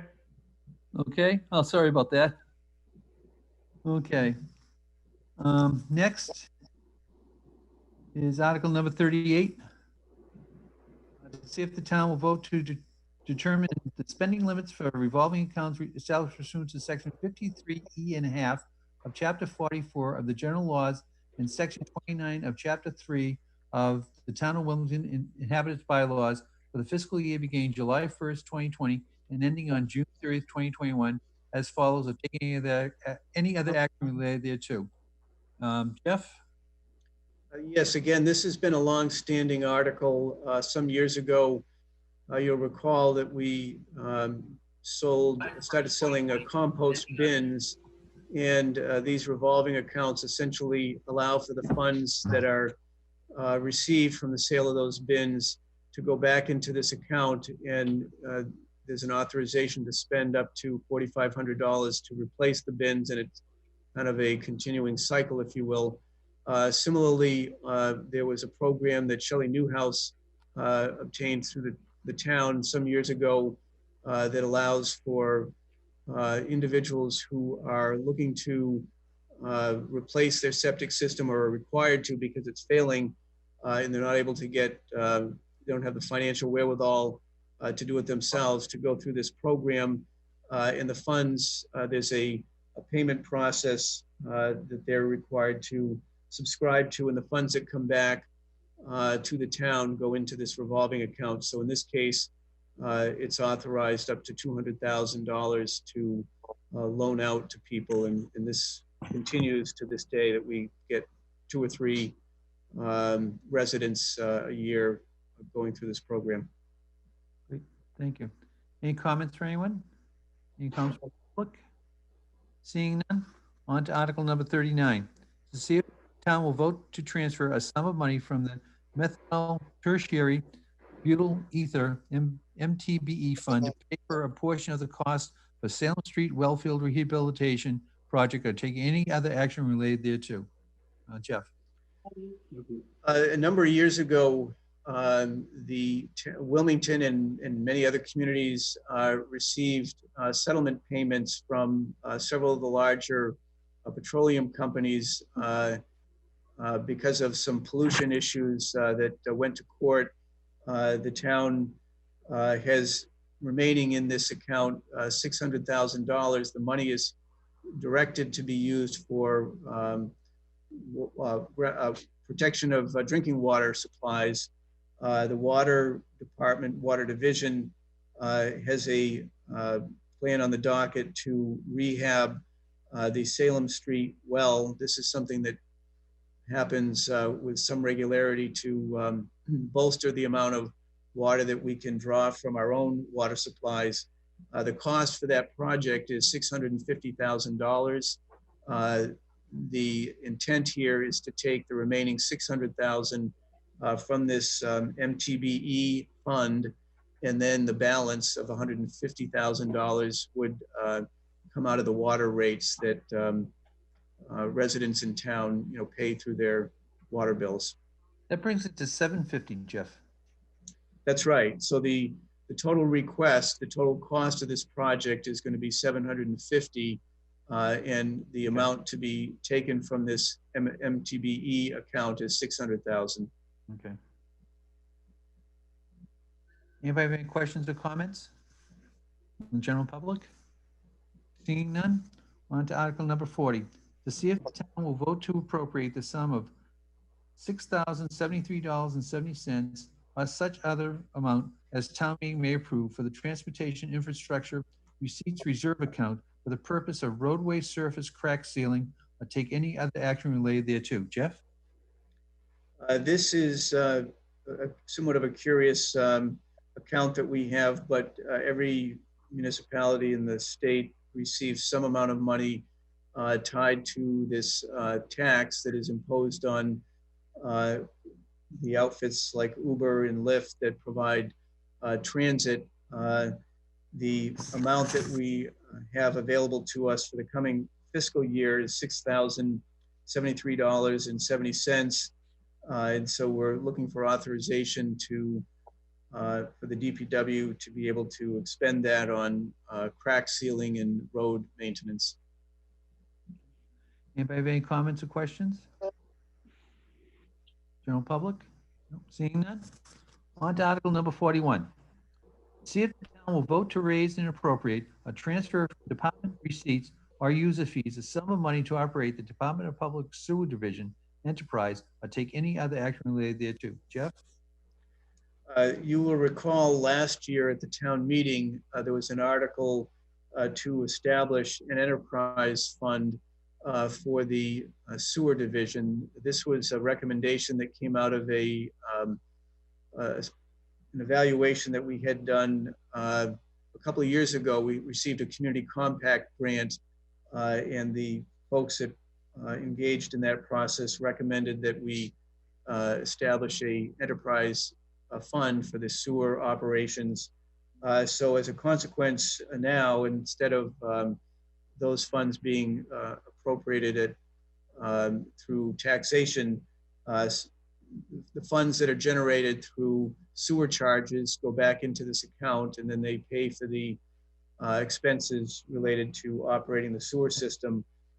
So this, in this case, what the town meeting will be voting on is authorizing the amount that can be expended from this enterprise fund, a similar concept to the one we just talked about with the public rink fund.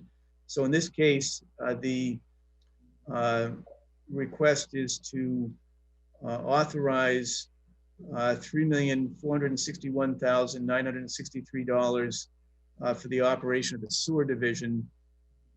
The vast majority of that is associated with the MWRA assessment. In addition, there's one employee that's paid from this account, and then there's some other contractual services related.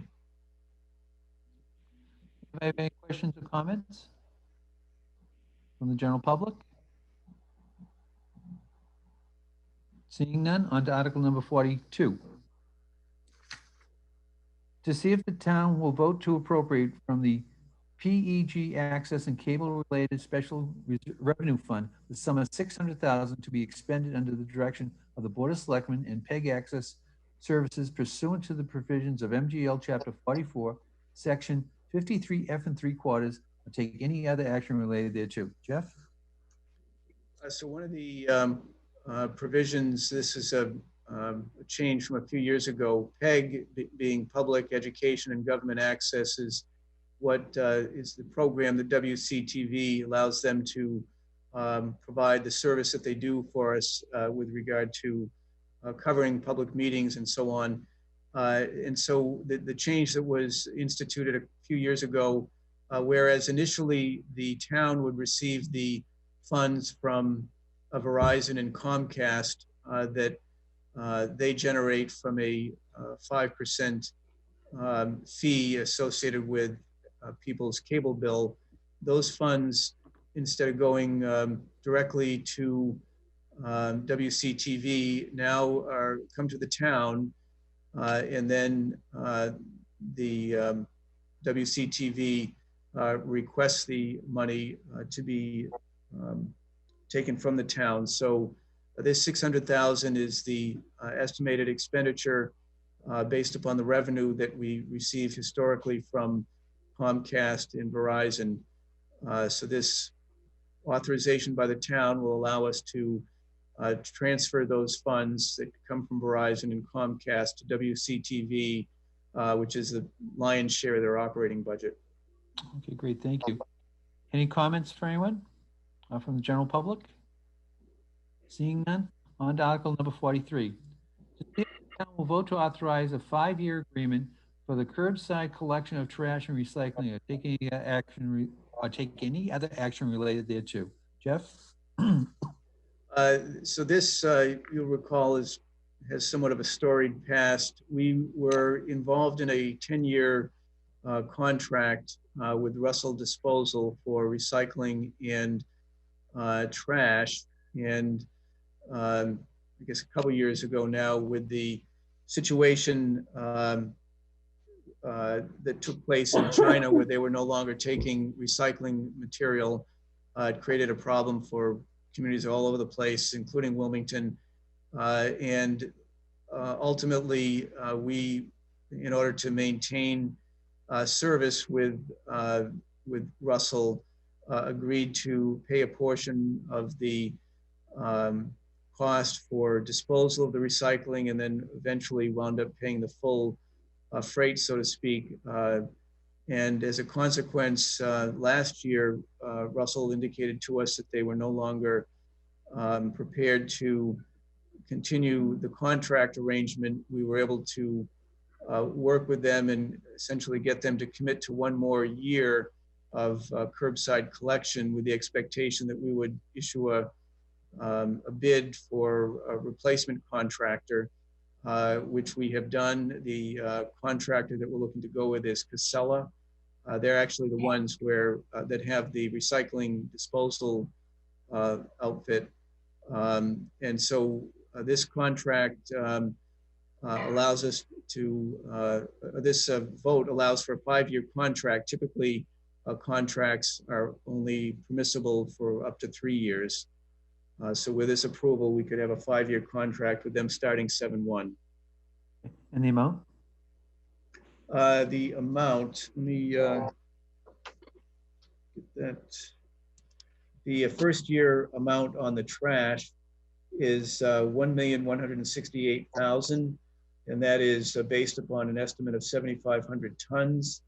And then on the recycling, the amount is $312,000. That's based upon 2,600 tons, and we have to project at this point, but we're projecting that the tip fee per ton would be $120 per ton. Okay.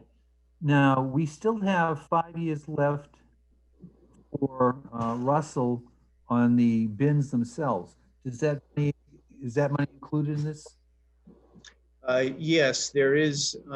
In the amounts that I just gave you do not include the cost associated with the payments for the bins. I believe the amount is $105,000 per year for the remaining 5 years on the bins. Okay, and so all of that is reflected in the DPW budget under trash and recycling. Okay. It includes both the costs that I referenced, the payment for the bins, as well as some ancillary disposable costs. Okay, thank you. Any questions for anyone else? Any from the public? Seeing none, on to the next article. Article 44, to see if the town will vote to authorize a 5-year agreement for the disposal of trash at the waste-to-energy facility, Willowbrae, North Andover, Inc., or take any other action related thereto. Jeff? The agreement that we've had, we've been with the Wheelabrator program since the late 80s. If I recall, we were the last community that signed on when it was a regional arrangement. The most recent contract will expire as of 6/30. This is the facility that takes our trash. It's a waste to energy facility. And again, we're looking to maximize the duration of the contract.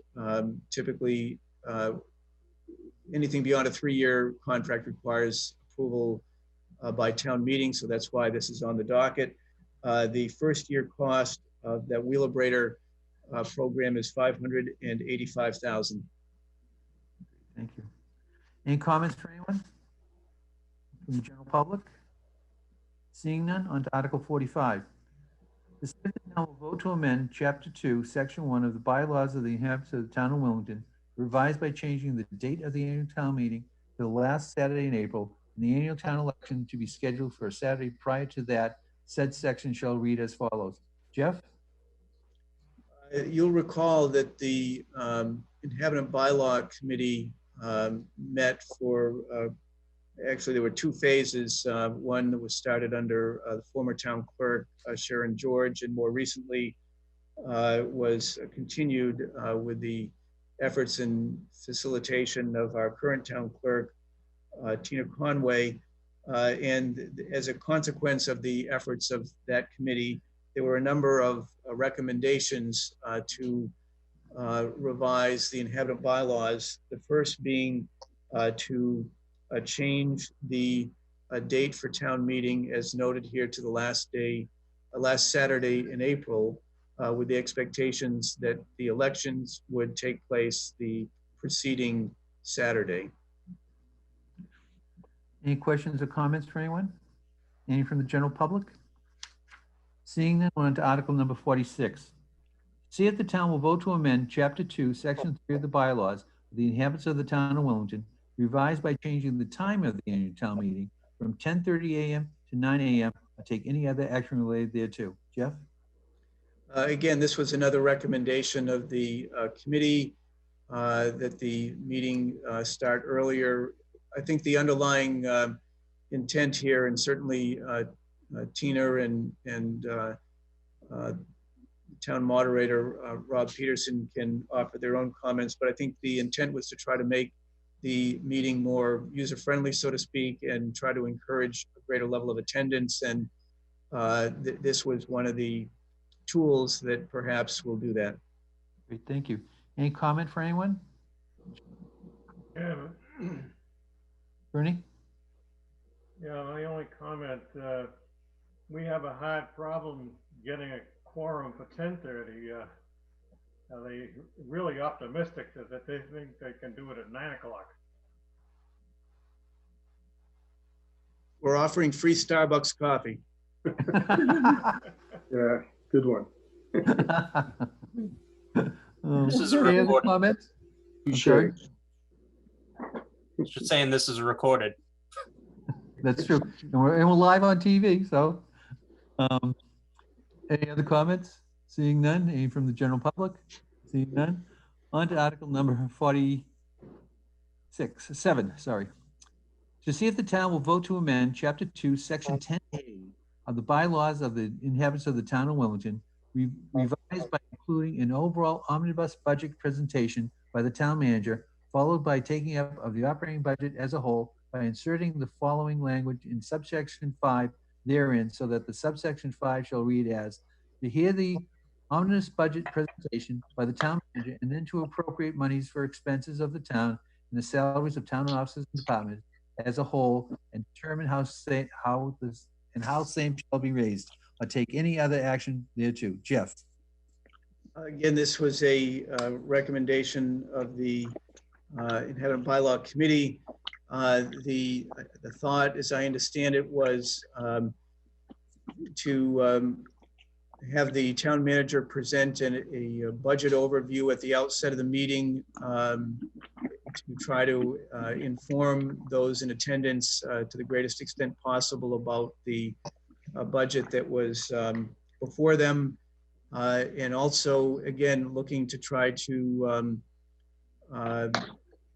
make the meeting go more quickly, and perhaps the intent was to have this Article 5, which is the omnibus budget article, taken up in one vote. That's not to say that discussion couldn't take place about any individual departments, but rather than taking the budget up in a fragmented way, if you will, as it currently happens, general government and public safety and so on, the intent here is that it be taken up in one vote, but again, subject to anybody being able to ask questions about any element of the Article 5. Anybody have any comments or questions? Mr. Chair, we do have the town moderator who wishes to speak. Rob? Sorry, John, I'm finishing my dinner here. In the interest of full disclosure. No, I just wanted to be on mute in case anyone had any questions, but relative to the two articles you just went over, again, they were discussed at length. I can offer a quick answer to Mr. Nally's question relative to getting people there at 10:30. It was the discussion of that subcommittee that perhaps if we were to start the meeting earlier, it would urge more people to go to the meeting. And if we were to implement measures to make it a more expeditious meeting while keeping it fair and efficient, if we could just get it, I don't like using the term get it over with, but if we could kind of get the business moving along earlier in the day, it would free up the rest of that Saturday for folks to have not eaten up an entire Saturday when the weather just starts getting nice. That's kind of what we were aiming for. So the earlier start time is obviously to get people there earlier, and articles such as the omnibus presentation with instead, and then voting on it as one budget while allowing ample discussion of budget line items is just another mechanism, so we don't go about the procedure of introducing a certain department, discussion, vote, and if we could just kind of streamline that process, it would make the whole town meeting a little more user friendly. Anybody have any questions for Rob? Seeing none, any questions from the general public? Seeing none, on to the next article. Article number 48, to see if the town will vote to amend Chapter 2, Section 10B of the bylaws of the inhabitants of the town of Wilmington by eliminating random selection so that the section shall read as follows. Section 10B, order of articles. All articles in the warrant shall be enumerated by the Board of Selectmen and shall be presented to the town meeting by the moderator and in order as they are so enumerated. I take any action related thereto. So the intent here is to revise that to remove the random selection so that if you recall back in the mid 80s, I think at that time the bylaw was changed to insert this random selection process so that it would deter people from stacking the deck. So that an article came up that people were particularly interested in, and I think in the age of, well, at least there's some suggestion that in the age of cell phones and texting and everything else that the random is less effective since it's people are able to mobilize their groups fairly quickly once an article does come up. At least that's that seems to be what takes place. But this is just another recommendation from the committee. Any other questions or comments from the general public? Mr. Chairman. Yes. I was on the bylaw committee when some of those decisions were made, and Mr. Hull is correct in one of the reasonings, and we felt at the time, and frankly, I still feel that the random selection kind of causes a lot of people to come to the meeting and not just come for one article. And so that's my thoughts. I know people get aggravated with it, but at the same time, we're looking for attendance and we're looking for more people to come. And if they can't predict when a particular article is going to be held, they're going to come early and stick around longer, hopefully. Any other comments or questions from the general public? Seeing none, on to article number 49. To see if the town will vote to amend Chapter 3, Section 6 of the bylaws of the inhabitants of the town of Wilmington, revised as it relates to town council opinion, mandatory filing with the town clerk to bifurcate set opinions between matters subject to the attorney-client privilege, and those matters of general interpretation should be available to the public for purpose of transparency and consistency in the application of bylaws and statutes, so that the last sentence of this section shall read as follows, and it's on the screen. Jeff? Yes, this was something that current council Mark Rich brought to my attention, which I think is certainly a legitimate concern, is that all opinions under the current bylaw should be filed with the town clerk. Certainly many of the opinions, as noted here from a transparency standpoint, are important to file, but there may be certain types of opinions, whether could be a settlement regarding a personnel matter, if there was a disciplinary matter involving an employee, or other types of legal opinions that should not be made public at the current point. The idea here is to divide those opinions into two categories: those that can be made public for viewing, and those that should remain off limits. Okay. Any questions or comments from the general public? Seeing none, we're on to Article 50. To see if the town will vote to amend Chapter 5, Section 27.5 of the bylaws of the inhabitants of the town of Wilmington, revised by deleting the language of "or town property adjacent to the water therefrom, or take any action related." Jeff?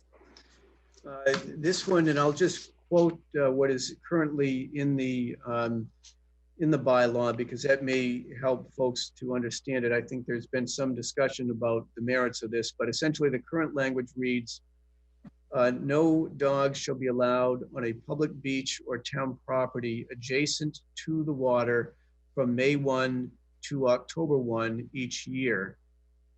So if this was to prevail, the new wording would be no dog shall be allowed on a public beach from May 1 to October 1 each year. So I think the intent, and I can't speak specifically to it, those who are on the committee perhaps can, but I think there was, as I understand it, some public input about whether dogs should be permitted near in areas that are near the lake primarily. As I understand it, if this was to prevail, this particular provision, dogs, for example, wouldn't be permitted on Fullerton Beach, or Fullerton Park rather, or on the area that is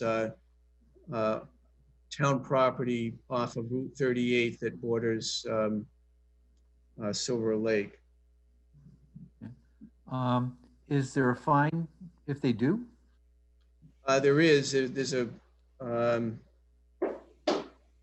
well, actually, I believe there is. I don't have the bylaw in front of me, but I would, Chief Desmond, do you know if is there a fine associated with that? Let me unmute him. Yeah, I believe there is a fine. I just don't know the amount. Okay. Okay. Now, what about service dogs?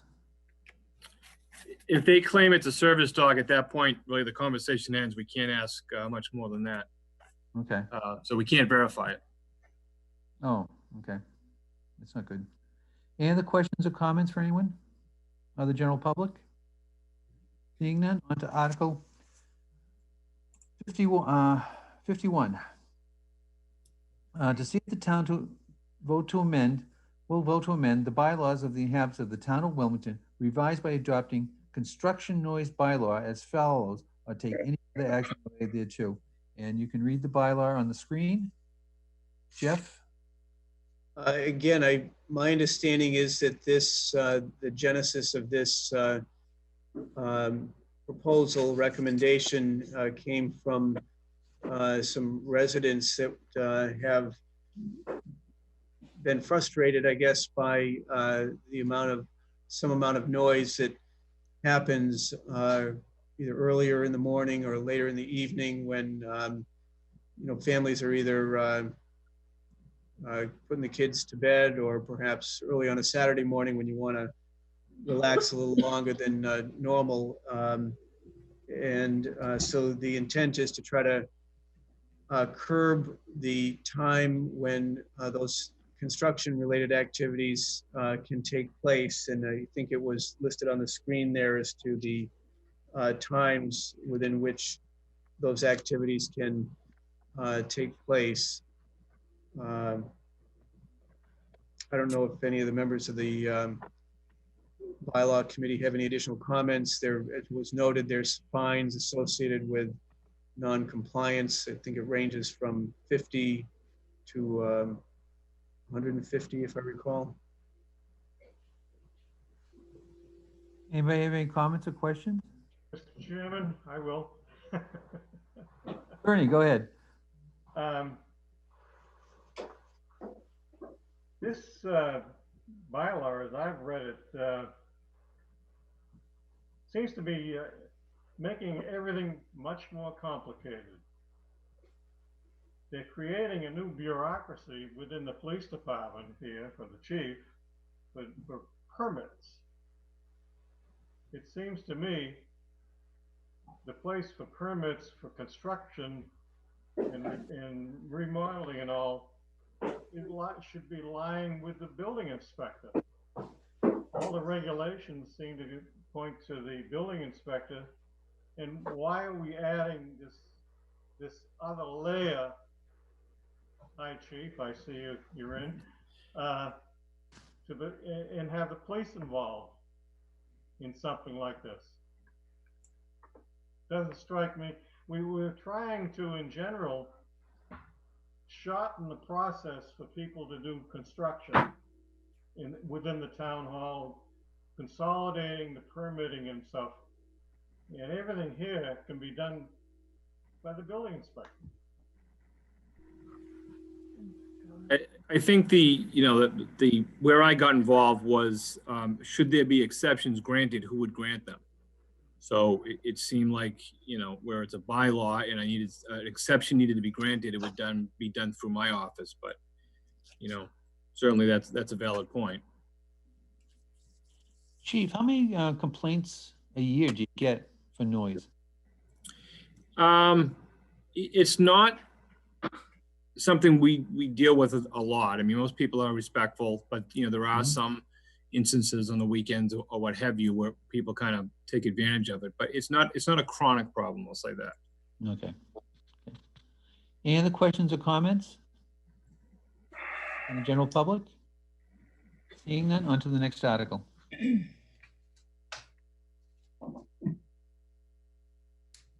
Article 52. See if the town will vote to accept the provisions of MGL Chapter 59, Section 5, Clauses 22nd G and 22nd H, provisions of the Act commonly known as the Brave Act. And you can follow the rest of the article on the screen. Jeff? Yes, this is an opportunity to adopt provisions of the general laws that grant additional benefits to certain categories of individuals associated with veterans. In the first instance, it would permit people who live in homes which are in a trust controlled by a trustee or a conservator to enjoy the same exemption benefits as if they were the owner of the home. Currently, under the provisions of law that we are required to go by, if a veteran or veteran spouse if the property that they're residing in is in a trust, they don't have that opportunity to get the exemption. This would change that.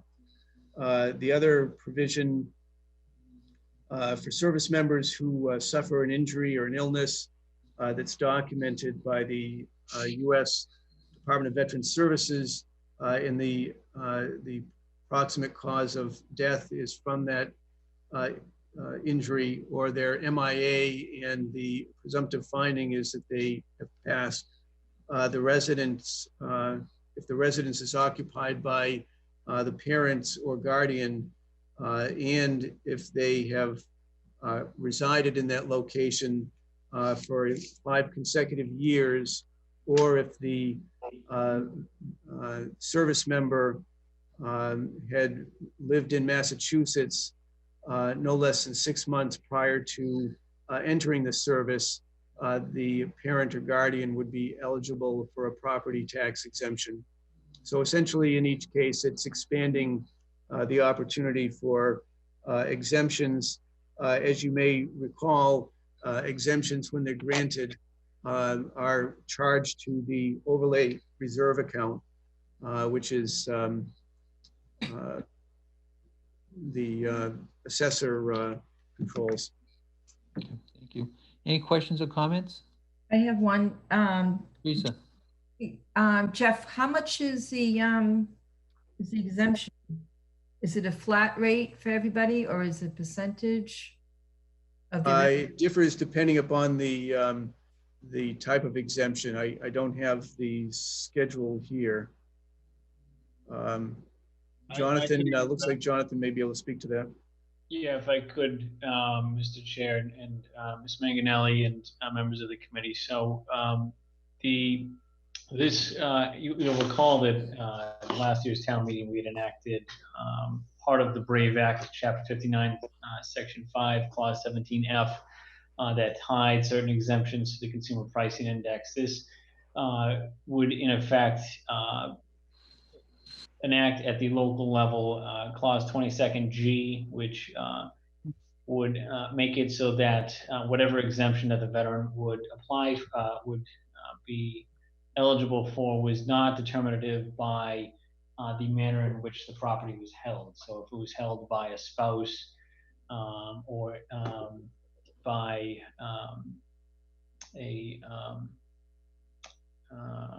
some other, rather than just a fee simple, it's more where is the veteran domiciled that would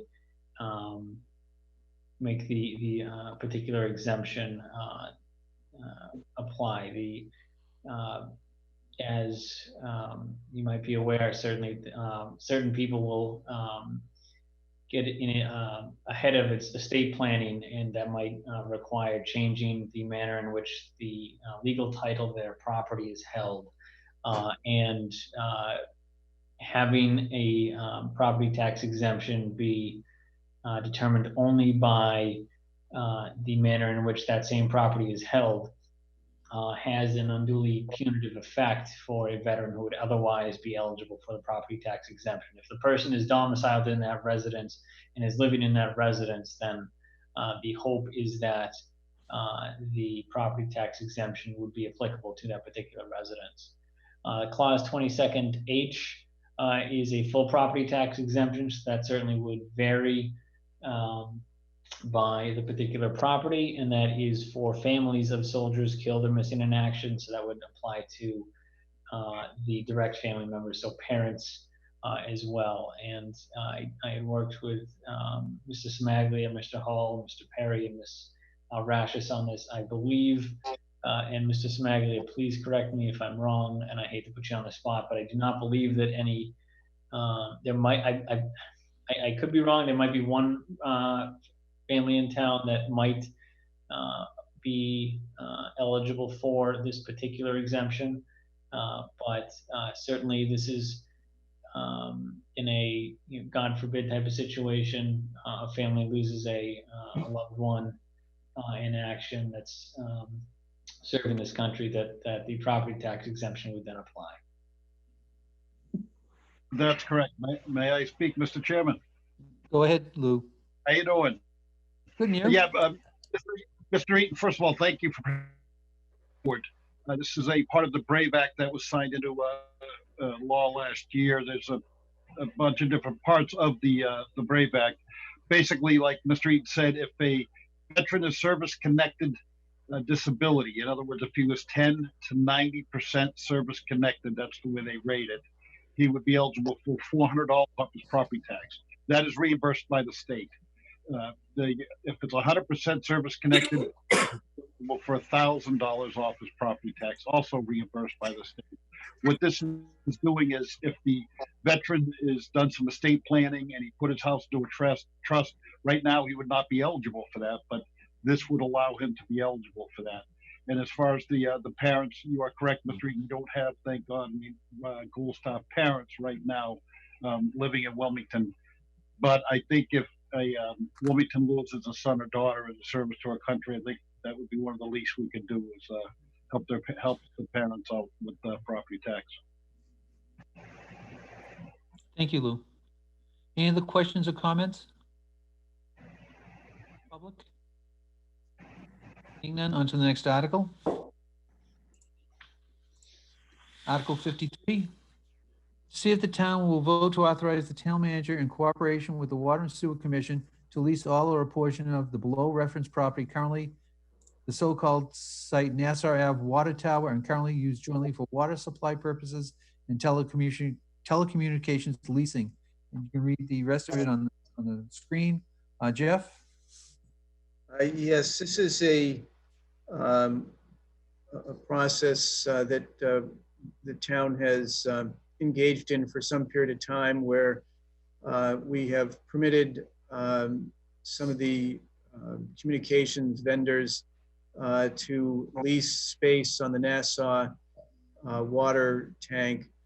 And in order to continue to do that, we need to, we have 3 vendors right now that are on the tank, and I believe there's at least one whose contract or lease is coming up for expiration or renewal. Since these arrangements are a property interest, the town meeting needs to authorize them.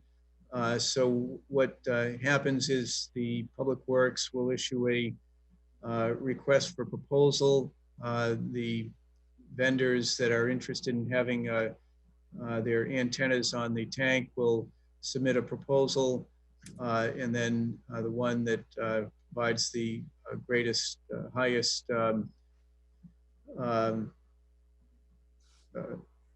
amount for the lease and is otherwise qualified is given the ability to enter into a lease with the town. So this, if this passes, this will allow us to continue that practice. Great. Any other comments or questions? General public? Seeing none, on to Article 54. To see if the town will vote to name the Wilmington High School Music Room the Barbara Metty Music Room, or take any other action related thereto. Jeff? This was a request that came from the school department, and I think it probably is pretty self-explanatory. Certainly, Barbara Metty has been a fixture in Wilmington, and particularly the school program and the band leader for many, many years, and has really, from certainly from what I've seen, been an incredible instructor, a leader, a mentor, and I think the intent was to recognize her by naming the music room in her honor. Thank you. Any questions or comments from the general public? Seeing none, on to Article 55. To see if the town will vote to authorize the superintendent of the Wilmington Public Schools with the approval of the Board of Selectmen to enter into memorandum of understanding with the Department of Children and Families, the Executive Office of Health and Human Services, and the Department of Elementary and Secondary Education. And you can see the rest of the article on the screen. Jeff? I can't honestly speak to the particulars on this. This was a request that came over from Paul Ruggiero, the Assistant Superintendent of Finance. As I understand it, there's certain federal reimbursements that the school department is eligible for transporting foster children, and in order to remain eligible to receive those reimbursements, they need to, the town meeting would need to authorize or pass this article. Okay, thank you.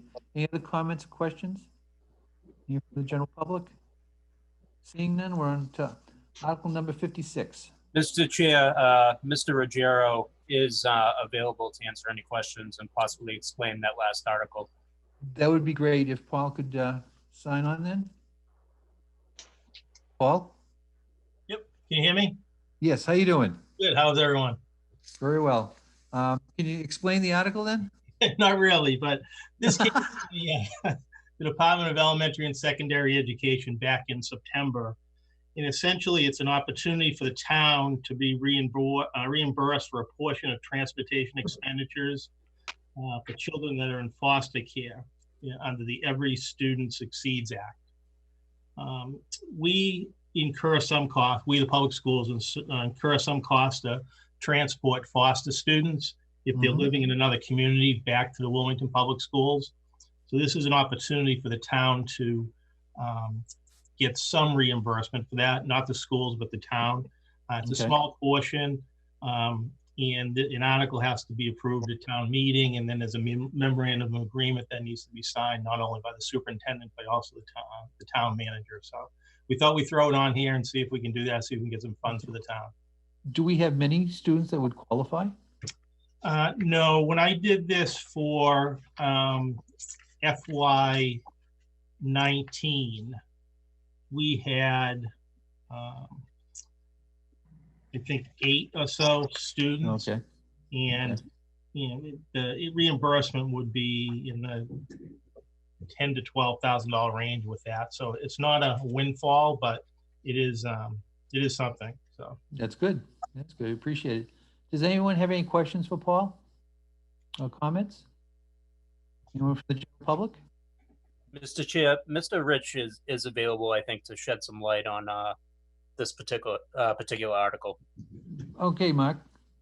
Through you, Mr. Chairman, I just wanted to clarify again that the statute specifically requires town meeting authorization in order to enter into those contracts, which would then allow for the reimbursement. So, it really is a beneficial piece for the town, but it does require specific town meeting action in order for the town to pursue those reimbursements as previously described.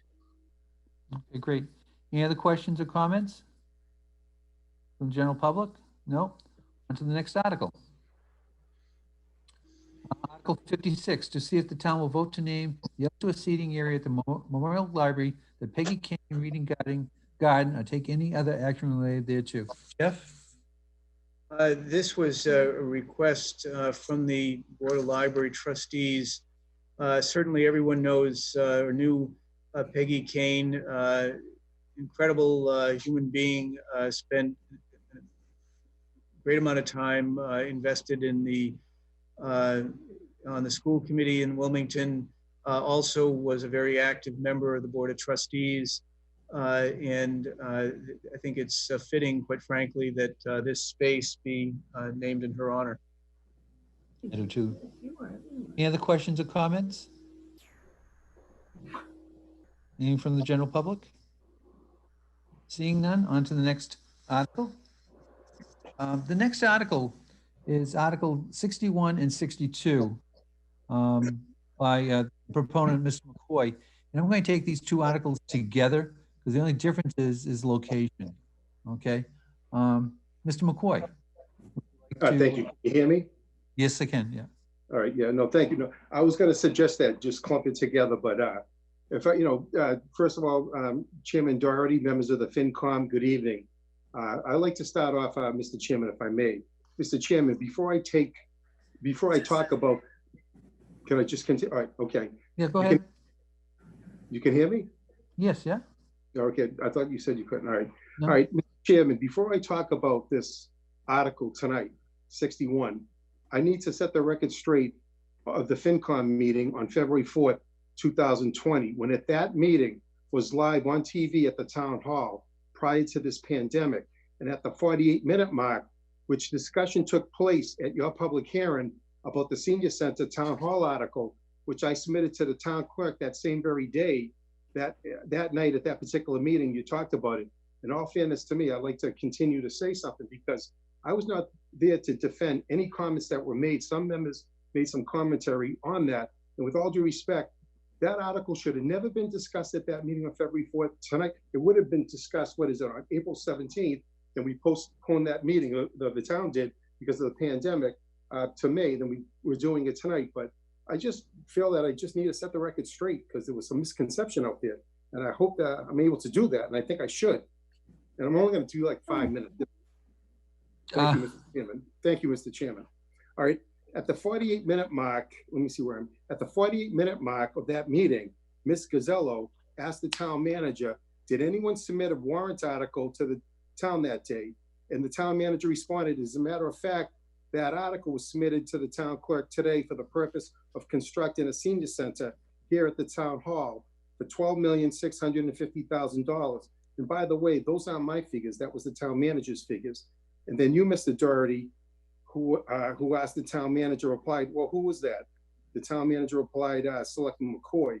The manager went on to say that if Mr. McCoy's article passes, then all the ball fields would have to be removed.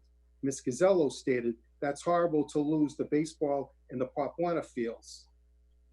So while I may be the person who brought forth the articles, this has been in the making for the past 4 years, but it appears that many people in town have been asleep right up until the time I wrote these articles and brought them forward so we could finally take action rather than just to talk about it. This is the public information.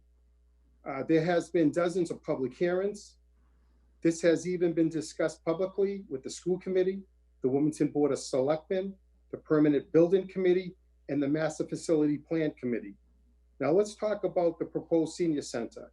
In December of 2015, a Facility Masters Plan Committee was created. On June 20th of 2017, the Master Facility Plan Committee voted unanimously for alternate M2. The M2 scenario includes a new senior center that would be built at the current town hall site on Glen Road. The Wilmington Facility Master Report states, and I quote directly from that plan, new senior center at the existing town hall site, a new expanded senior center can be provided at the site of the existing town hall. This site has several benefits, including the proximity to outdoor spaces, the adjacency to the recreational facilities, which are the ball fields, and will activate that area.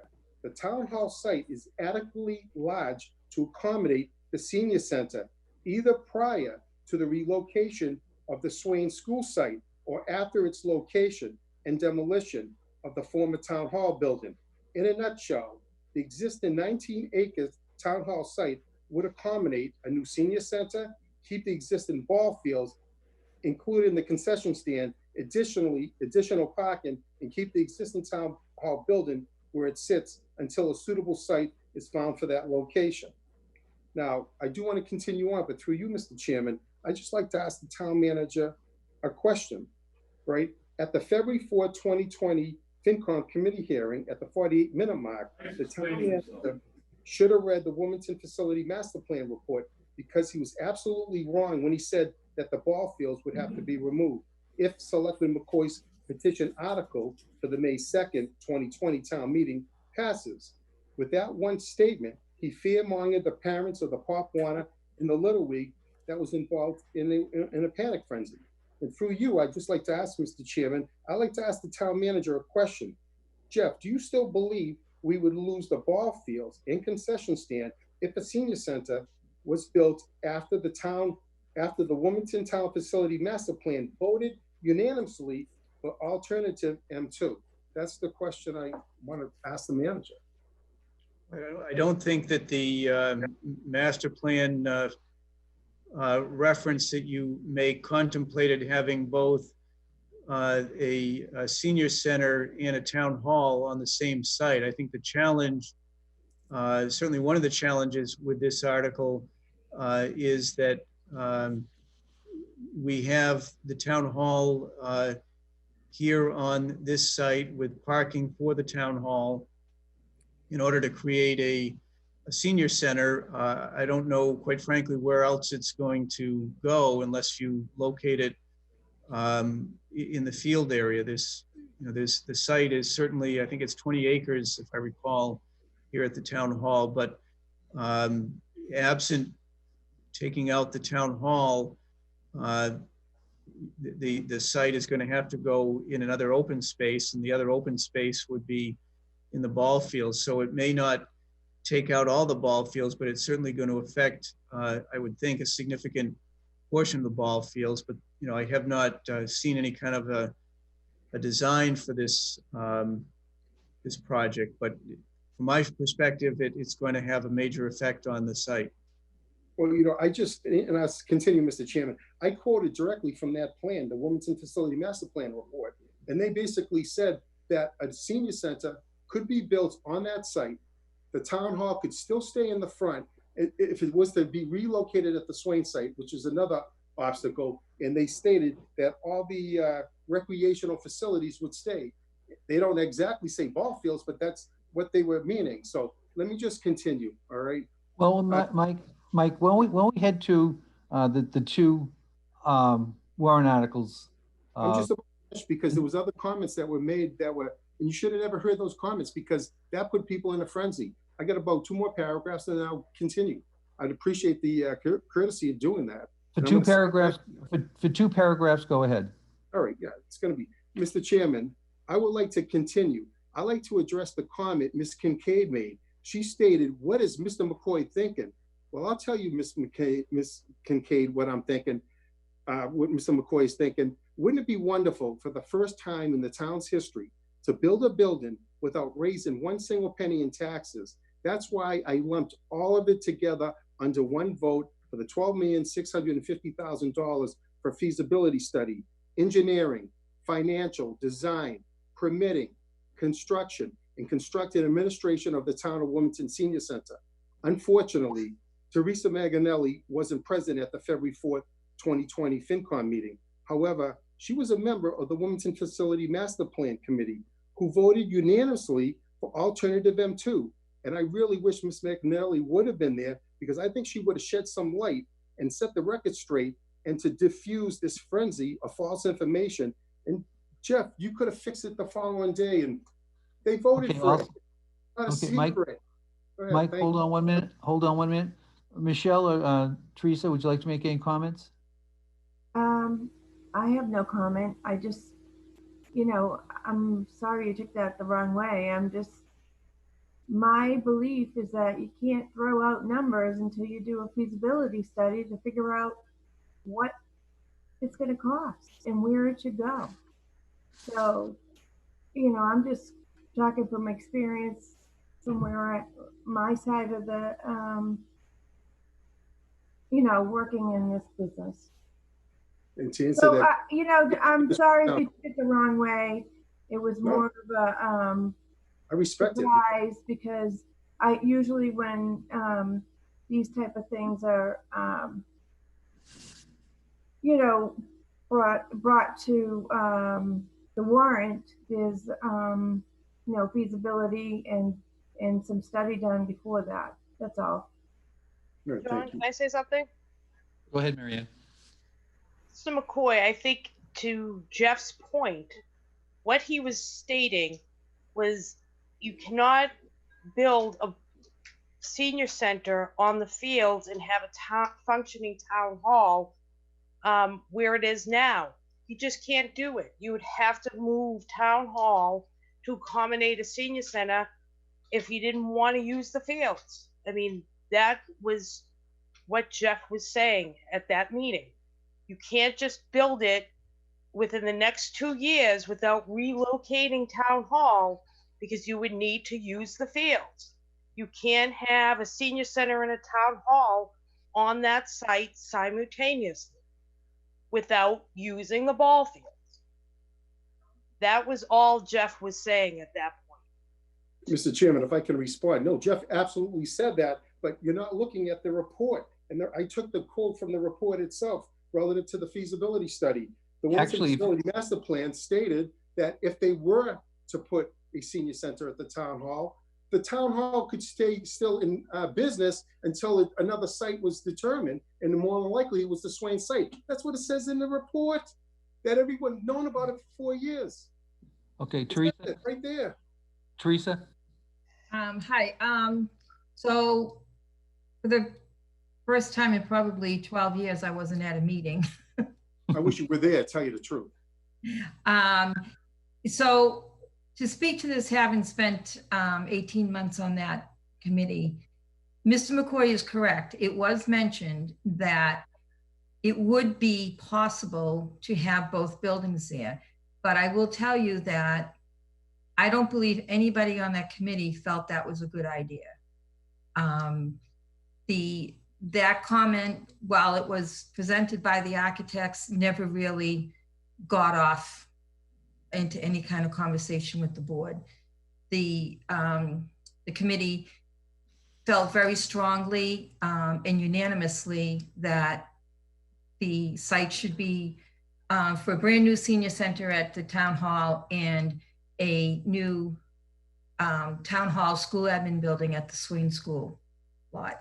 It was assumed and it was discussed that that would happen at the same time. So technically, could you put that building there and technically could you somehow survive? Probably. We never got into depth as far as how much of the fields would be impacted or where it would be. I never saw any kind of outline of where the building would be placed so that we could achieve that.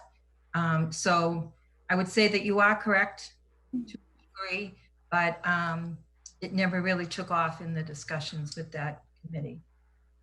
And I appreciate that. I'll take another night off for a long, long time. I'll tell you, I wish you were there, but it's not a shot at you. It's just that you weren't there and I watched it. I mean, if Robert Hayes never contacted me to talk to me about this and put the questions, I would have never known that because I'm a dinosaur when it comes to the high tech, and I get that. But I noticed you weren't there. And like I said, I've got the report here in front of me. It was a unanimous vote. You sat on that board, and it stated that both buildings could stay until a site was determined, most likely at the Swain. And it does say in the report, and I'll say it again, it says to the outdoor spaces and adjacency to the recreational facilities. It's the ball fields. But Mike, can we go on to the articles, please? Yeah, no, all right. I'm glad we just mentioned that. Okay. Good. Thank you. I pretty much said what I had to say, but that's why I'll give credit to Robert Hayes when he asked those questions. What would I prefer? Now, just to tell you in hindsight what was going to happen, I'm not going to put two articles at the town meeting. I was going to withdraw one of those two articles and go in the town meeting with the one article that I thought was best. And I really, truly believe that the one at the St. Dorothy's is the better fit. I really do. And this was in the perfect world before this pandemic. And there was a lot of momentum on that side. I just don't wake up one morning and say, let me craft an article. I had a lot of seniors come to see me and talk about that. I went to the senior center and they liked that idea. They were even at a selectmen's meeting when we started to talk about it. And there was a woman, I forget her name, and she wasn't too happy with me at one of the meetings at the senior center, but at a follow-up meeting at the selectmen's meeting, she said, well, I like your idea better. Well, a lot's going to happen from now until town meeting. Just a few minutes ago, we were talking about the articles, and I completely forgot. There were a ton of bylaw committee articles. We're going to be there an awful long time if we put everything on that one meeting. So I just want to let folks know that, because I was surprised when I'm just listening to it, so that's where I'm coming from. And, and a lot's going to happen from now until then. I'm not saying I'm going to withdraw an article. That could happen. I mean, we may not even have the quorum for a town meeting. Everything's on the table, and I put that out there that maybe the Board of Selectmen, maybe if they withdraw their article, and maybe because of this pandemic, all right, maybe if we withdraw the articles and take a look at it at another time, maybe we could work something out. But, I put that out there. There's a lot of options on the table, Mr. Chairman. I appreciate you listening to me. But even before this pandemic, once again, we had $38 million in free cash, 24 million. No, we don't. We don't have free. We don't have 38 million free cash. No, something. Well, we have two bank accounts, and no matter how you cut the mustard, we have two bank accounts, and it's right in here. We had the meeting in November, and I remember talking about this to you. The Selectman News, it's right here with the Apple, Robert Hayes, and the town manager did confirm it at the Selectmen's meeting in November at the joint meeting between the Permanent Building Committee, the Master Facility Plan, the Board of Selectmen, the school committee were in the audience. And the Selectmen News, it says right on the front page, Wilmington now has 24 million in free cash and 14 million in the capital stabilization account. Right. Two different accounts. Right, two different accounts. It's two different accounts. No matter how you cut the mustard, it's 2 accounts with cash that's in these accounts from the taxpayers. And not for anything? Right now, aren't you glad we have it? I'm glad that we have it. And I'll tell you, considering to a lot of communities, we're doing really good. Now, my whole idea of this article was to put it one article together and clump it all as one: the feasibility study, the engineering, and the construction. Yeah, I've been on the board a long time, and I've seen a lot. Back in 2005, 2004, we spent, what, tens of thousands of dollars on a feasibility study at the library, and when it came time for the appropriation, they voted it down. It just makes more sense to me, and I think to the taxpayers of this community, if we lumped it all as one. So now the taxpayers know exactly how much they're going to be spending on that. And wouldn't it be nice to go to what Ms. The only problem is, I'm just finishing up. Wouldn't it be wonderful for once in our lifetime, once, the town of Wilmington actually buy and construct something without going to the taxpayers for a debt exclusion or a 2.5 override or a combination of both? Not one single penny. And I'm glad that we do have that money, but that money keeps on escalating every year. You know, the only problem is, what happens if the feasibility study within your articles comes back with a higher figure? That's the figure of the town. Do I think that, I believe Diane Allen was right. It's probably going to be around $9 million to construct a senior center. I used the figures from the town manager that he submitted to the town. That's Mr. Chairman, I'd like to respond to that. So, you know, as with any of these construction projects, and you can go back in history and look at the high school and the middle school, the town did not appropriate the full cost of schematic design, OPM, and construction right out of the gate. It was a phased process. So you had the first element of it was the cost associated with developing the design and scoping out the buildings. And then after that, after the architect had gone through that process, then there was a second phase to seek funding for the actual construction. One of the concerns I have, and the number that I obtained was in consultation with one of the folks that we had worked with on the high school project. It was an estimate, which is an estimate is an estimate. It's not an actual number. So between the time that estimate was made and the time the construction happens, time passes, construction costs change. And one of the concerns I have is by doing this all in one lump sum, as the chair indicated, it's highly likely that the actual cost, when all is said and done, is not going to be $12,650,000. It's going to be some other number, and given the prevailing wage rates, it could be much higher.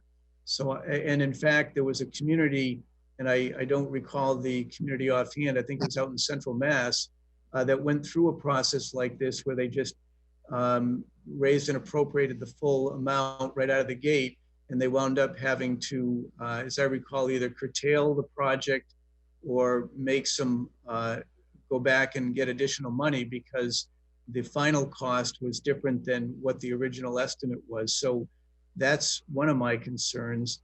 And the other concern is, as much as $38 million between free cash and capital stabilization is a healthy amount of money, when you look, as I've mentioned many times, at the amount of money that the town is going to have to spend over the next 10 or 15 years to deal with multiple schools, the town hall building, a school admin building, the 38 million pales in comparison to the cost that the town is going to have to address at some point with the town facilities. So to take $12.6 million right out of free cash all in one shot and essentially reduce the amount of free cash by half, I think is a concern. There's a reason why we have borrowing as a tool. And in my perspective, you use some of the free cash, but you also engage in long-term borrowing. It would be like if someone wanted to, do some home improvements, and they had $100,000 in the bank, and they decided, well, I'm going to use that full $100,000 for the reconstruction on my home, even though they've got kids that need college education. You have to look at the long term. You can't be drawing the full amount down just for one project, in my estimation. I'd like to add too that we just had a cut over $1 million for this year. 1.5. Yeah, because of the pandemic. I Yep. mean, we can't just spend our free cash down to nothing at this point. We're going to have to keep digging in probably for the next couple of years to subsidize the budget. And to that point, a recent call that I was on that was, again, it was sponsored by Senator Tarr. He had the chair of the House Senate Ways and Means Committee, who had been in consultation with some of the groups, including the Mass Taxpayers Foundation, that suggested that this recession that we're in could take 2 or 3 years to work our way out of it. So if that's the case, in my estimation, and I think, and I've certainly talked to Brian Perry, who's our finance director, and I think he's in agreement that the worst year isn't 21, it's 22. So we are likely in a situation where the revenues coming to the town will continue to decline, or certainly not increase to the degree that they have. There's been, it seems to me, an underlying expectation that we're going to continually generate $3 or $4 million in free cash. I don't see that happening in the next couple of years because the economy is tailing off. Clearly, our revenue from meals tax is declining. There's a lot of circumstances here over the next couple of years before we get back into a growth mode as we've been in for the last many years. So that's one of the reasons that I believe we should not be spending half of our free cash on one project. Mr. Chairman, if I can just respond. Hold on 1 minute, Mike. Like 15 minutes ago, I stated like 15 minutes ago that, maybe we'd have to take a look at the big picture. I said 15 minutes ago, maybe if I had to withdraw those articles, I don't have a problem with that. Maybe the town should withdraw their articles on the feasibility study for the senior center and for the feasibility study for the town hall. You're talking close to $2 million right there. So if we are going to have this recession, and it's a possibility that it can happen, absolutely. I said that 15 minutes ago. I'm not a fool to look at town people and said, hey, I want to spend $12 million. Before this pandemic, there was a big buzz about doing that, and now it's changed everything. And I get that. I'm a realist. I have no problem whatsoever withdrawing those articles, but I think the town should do the right thing too and withdraw those articles if we're concerned about what we're talking about here. Okay. That's $2 million in a feasibility study you can put away and maybe look at it next year. That's what I think we should vote to. And I'm all ears. Okay, Mike. Thank you. I brought this up at last week's Finance Committee meeting. Is the 1.5 million is for fiscal year 2021. Don't forget, we also have a reduction in current income in fiscal year 2020. The meals taxes and everything else. So we also have to take caution on that as well. Granted, it's only in the last third of the fiscal year, but still could be sizable. I agree. Does anyone else have any questions for Mr. McCoy on these two articles? Anyone from the public? I think Greg wants to speak. Greg, yeah, Greg. Mr. Chairman, thank you. Members of the committee, good evening. My name is Greg Bendel, 57 Roosevelt Road, and I rise remotely in opposition of both of these articles for a number of reasons, but mostly because I find them to be counterproductive to the town and anybody who desires to have a new senior center at some point. And I would urge the petitioner, although he is my colleague and I respect his position, I would urge him to withdraw both and cut down on confusion for residents who do seek a new senior center. And those who do, I would urge them to back the town's well-thought, well-planned out proposal for a feasibility study for a senior center.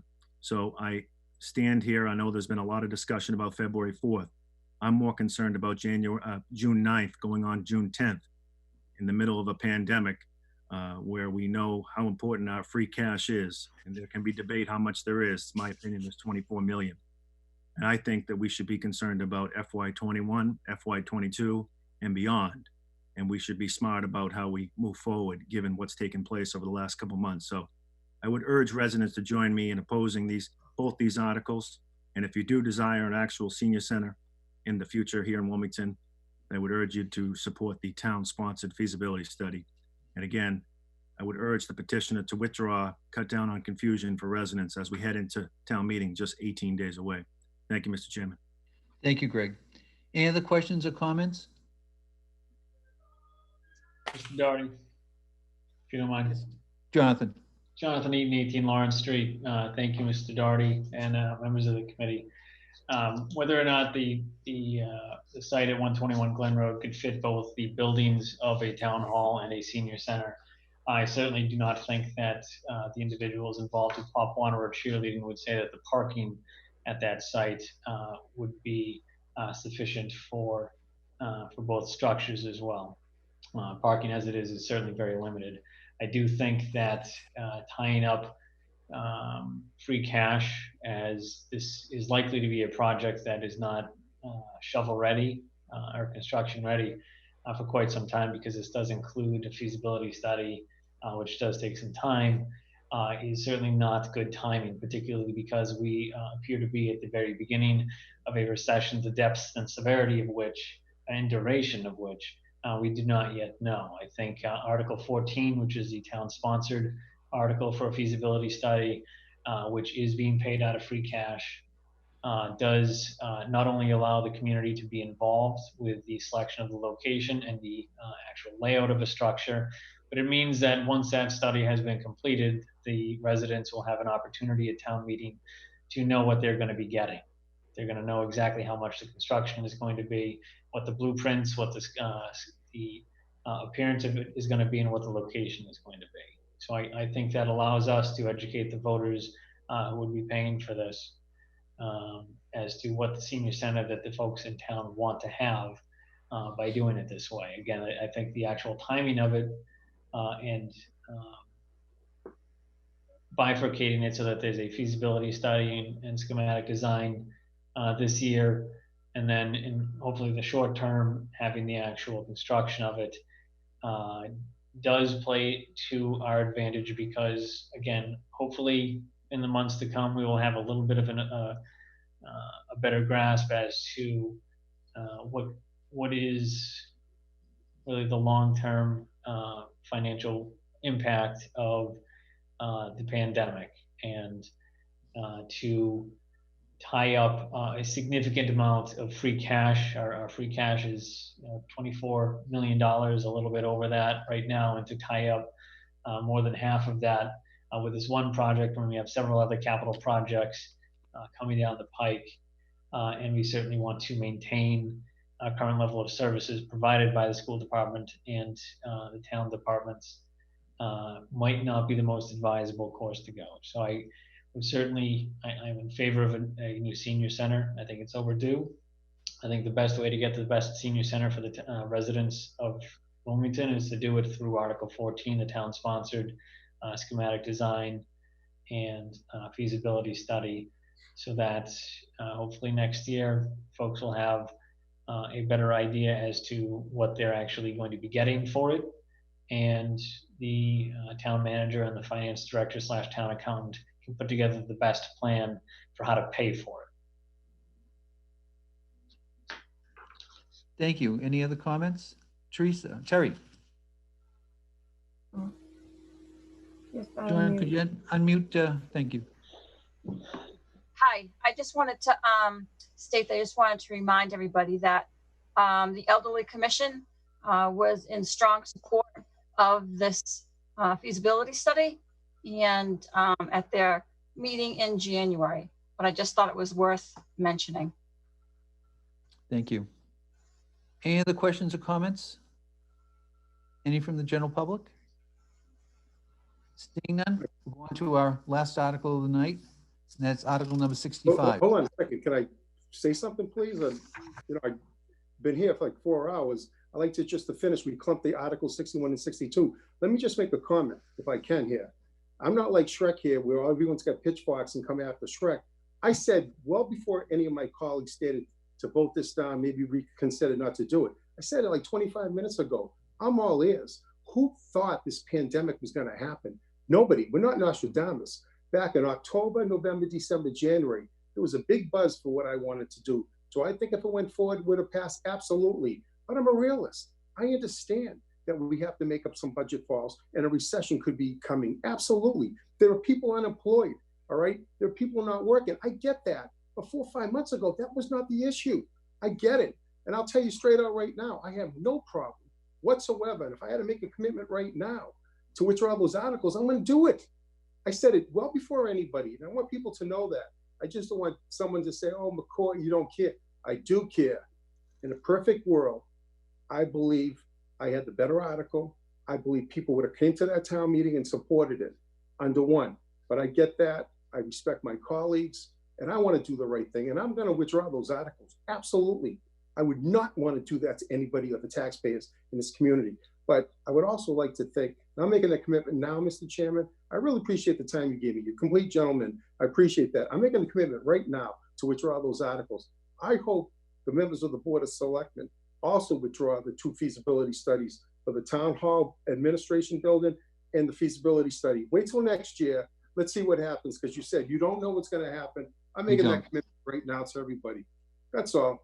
And I appreciate the time, everybody. I know everybody works hard, and hey, it's a volunteer job, and I get that. But I hope you respect the fact that I need to set the record straight on some things, and I really appreciate you making those comments. That means a lot. Thank you. And thank you, No problem. Take care, Mike. Have a good one. Thank you. Any other questions on or comments on the 2 articles? Seeing none, we'll go on to our last article of the night. It is a proponent one. And is the proponent on the line? Mr. Chair, she is. Let me unmute her. Please, thank you. Good evening. Let me shut this. Hello. Good evening. Can Good you hear evening. me? How you doing tonight? Hi, how are you? I'm doing very well. Can you explain your article, please, and why? Okay, so this would be to prohibit specific animals used in traveling shows or circuses. And I do a lot of advocacy work with the MSPCA, the Humane Society. Actually, the language for this was written by the both of them and the Animal Legal Defense. So basically, it would be really important in Wilmington because we have the Shriners animals come through here. And the animals we're talking about, we are finding that, you know, such as, let's say, elephants are sentient beings that mourn their dead. And we are chaining them, caging them, and traveling them throughout the country.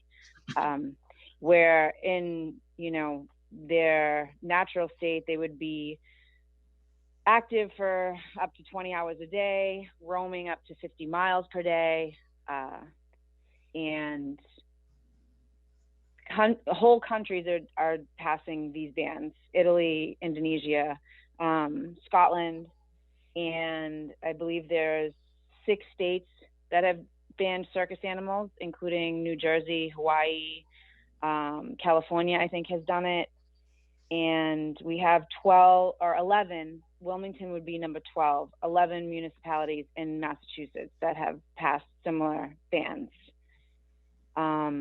Topsfield just passed a ban, and they are doing just fine.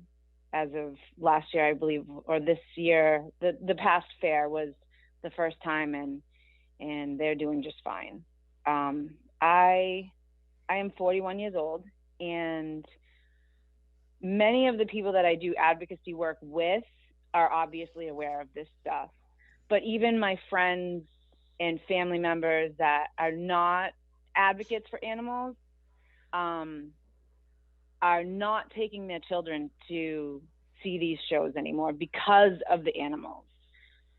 So people that aren't even as active about it, I had a friend who was actually posting on Facebook about the last Shriners Circus, saying that she was taking pictures and posting them and saying how horrible and sad they looked. So this isn't just the advocates noticing at this point. You know, people aren't wanting to spend their money on cruelty and confinement. So I think that would be important for the financial committee to, I guess, know.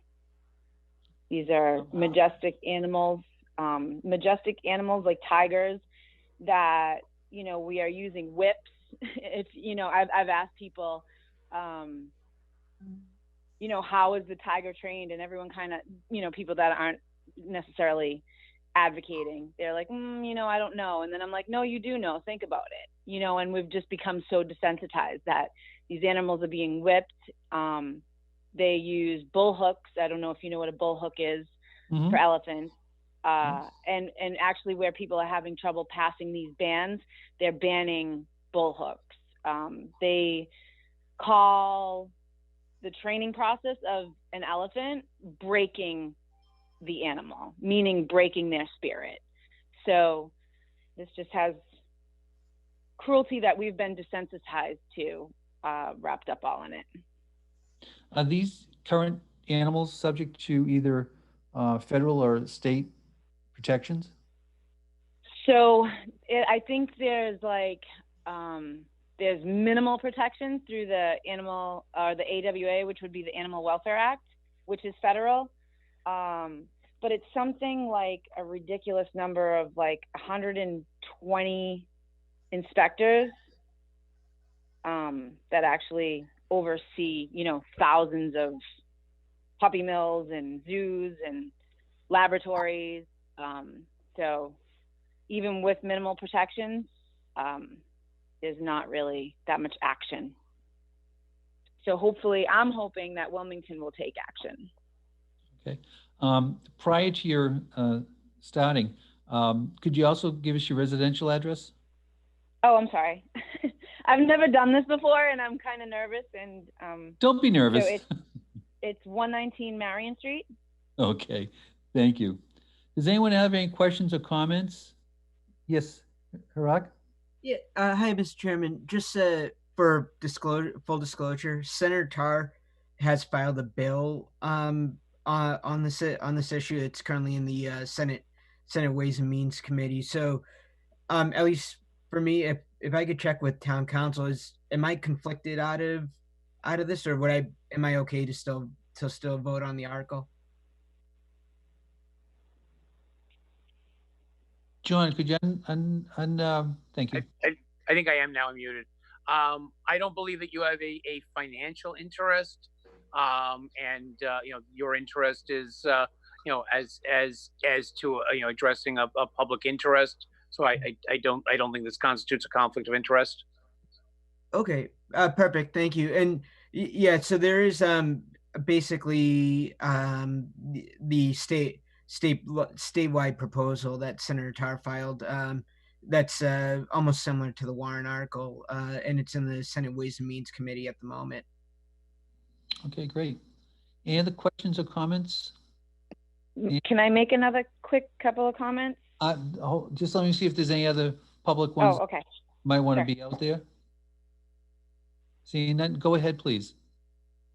So yeah, I just wanted to mention that I do, like I said, I do a lot of this advocacy. So I do a lot of emailing to Ken Gordon and Senator Tarr. And Senator Tarr is a great humane leader here in Massachusetts. Just a couple of other things I wanted to mention is these animals are very social animals. And a lot of the times we're kind of just locking them in like solitary confinement. You know, they're by themselves, which is what we do to our like worst criminals, you know, and also, you know, causing a lot of what we're finding is like psychological distress, where the elephants are swaying back and forth and tigers doing circles in their cages, and this is being defined as like a psychological distress. And lastly, the danger to the public. I mean, that's lastly to me. To some other people, that's the top of the list. But I just figured that should be mentioned also. Okay, thank you. Thanks a lot. No problem. Anyone else have any other questions or comments? Seen it, but thank you for the call in to support the article. Teresa. Thank you, Mr. Chairman. I guess I'm just wondering, would this effectively eliminate the Shriners from having a circus? From my looks at, I'm sorry, go ahead. I didn't know if that you were asking me or if that question, you can answer that. No, go ahead. You can give the answer. I've never been to Shriners. So this would only prohibit the specific animal usage.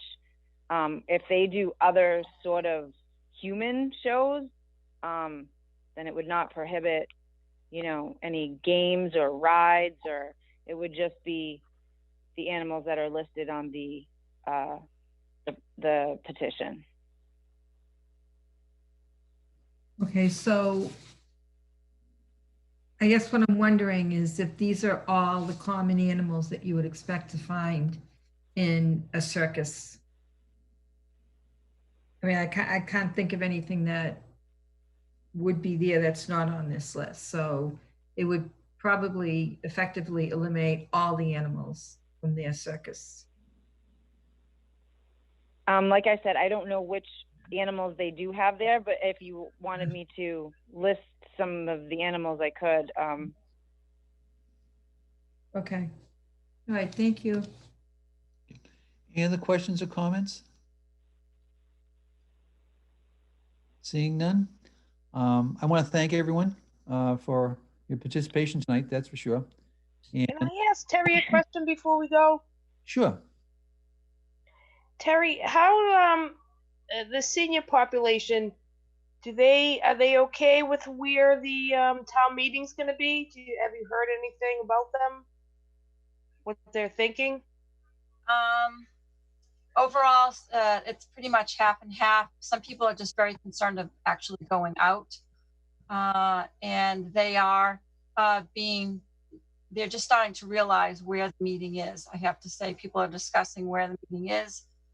So we are trying to give out some more information as of now to letting them know. So it's really hard to say right now because the information is just getting out. Okay, thank you. Yeah. Anything else, Marianne? Nope. Okay. Anyone else have anything else? Just thank you, everyone. I'll entertain a motion to adjourn. So moved. Marianne? Second, Bernie? Yep. All in favor? Aye. Passes. Have a good night, everyone. Take You care. too.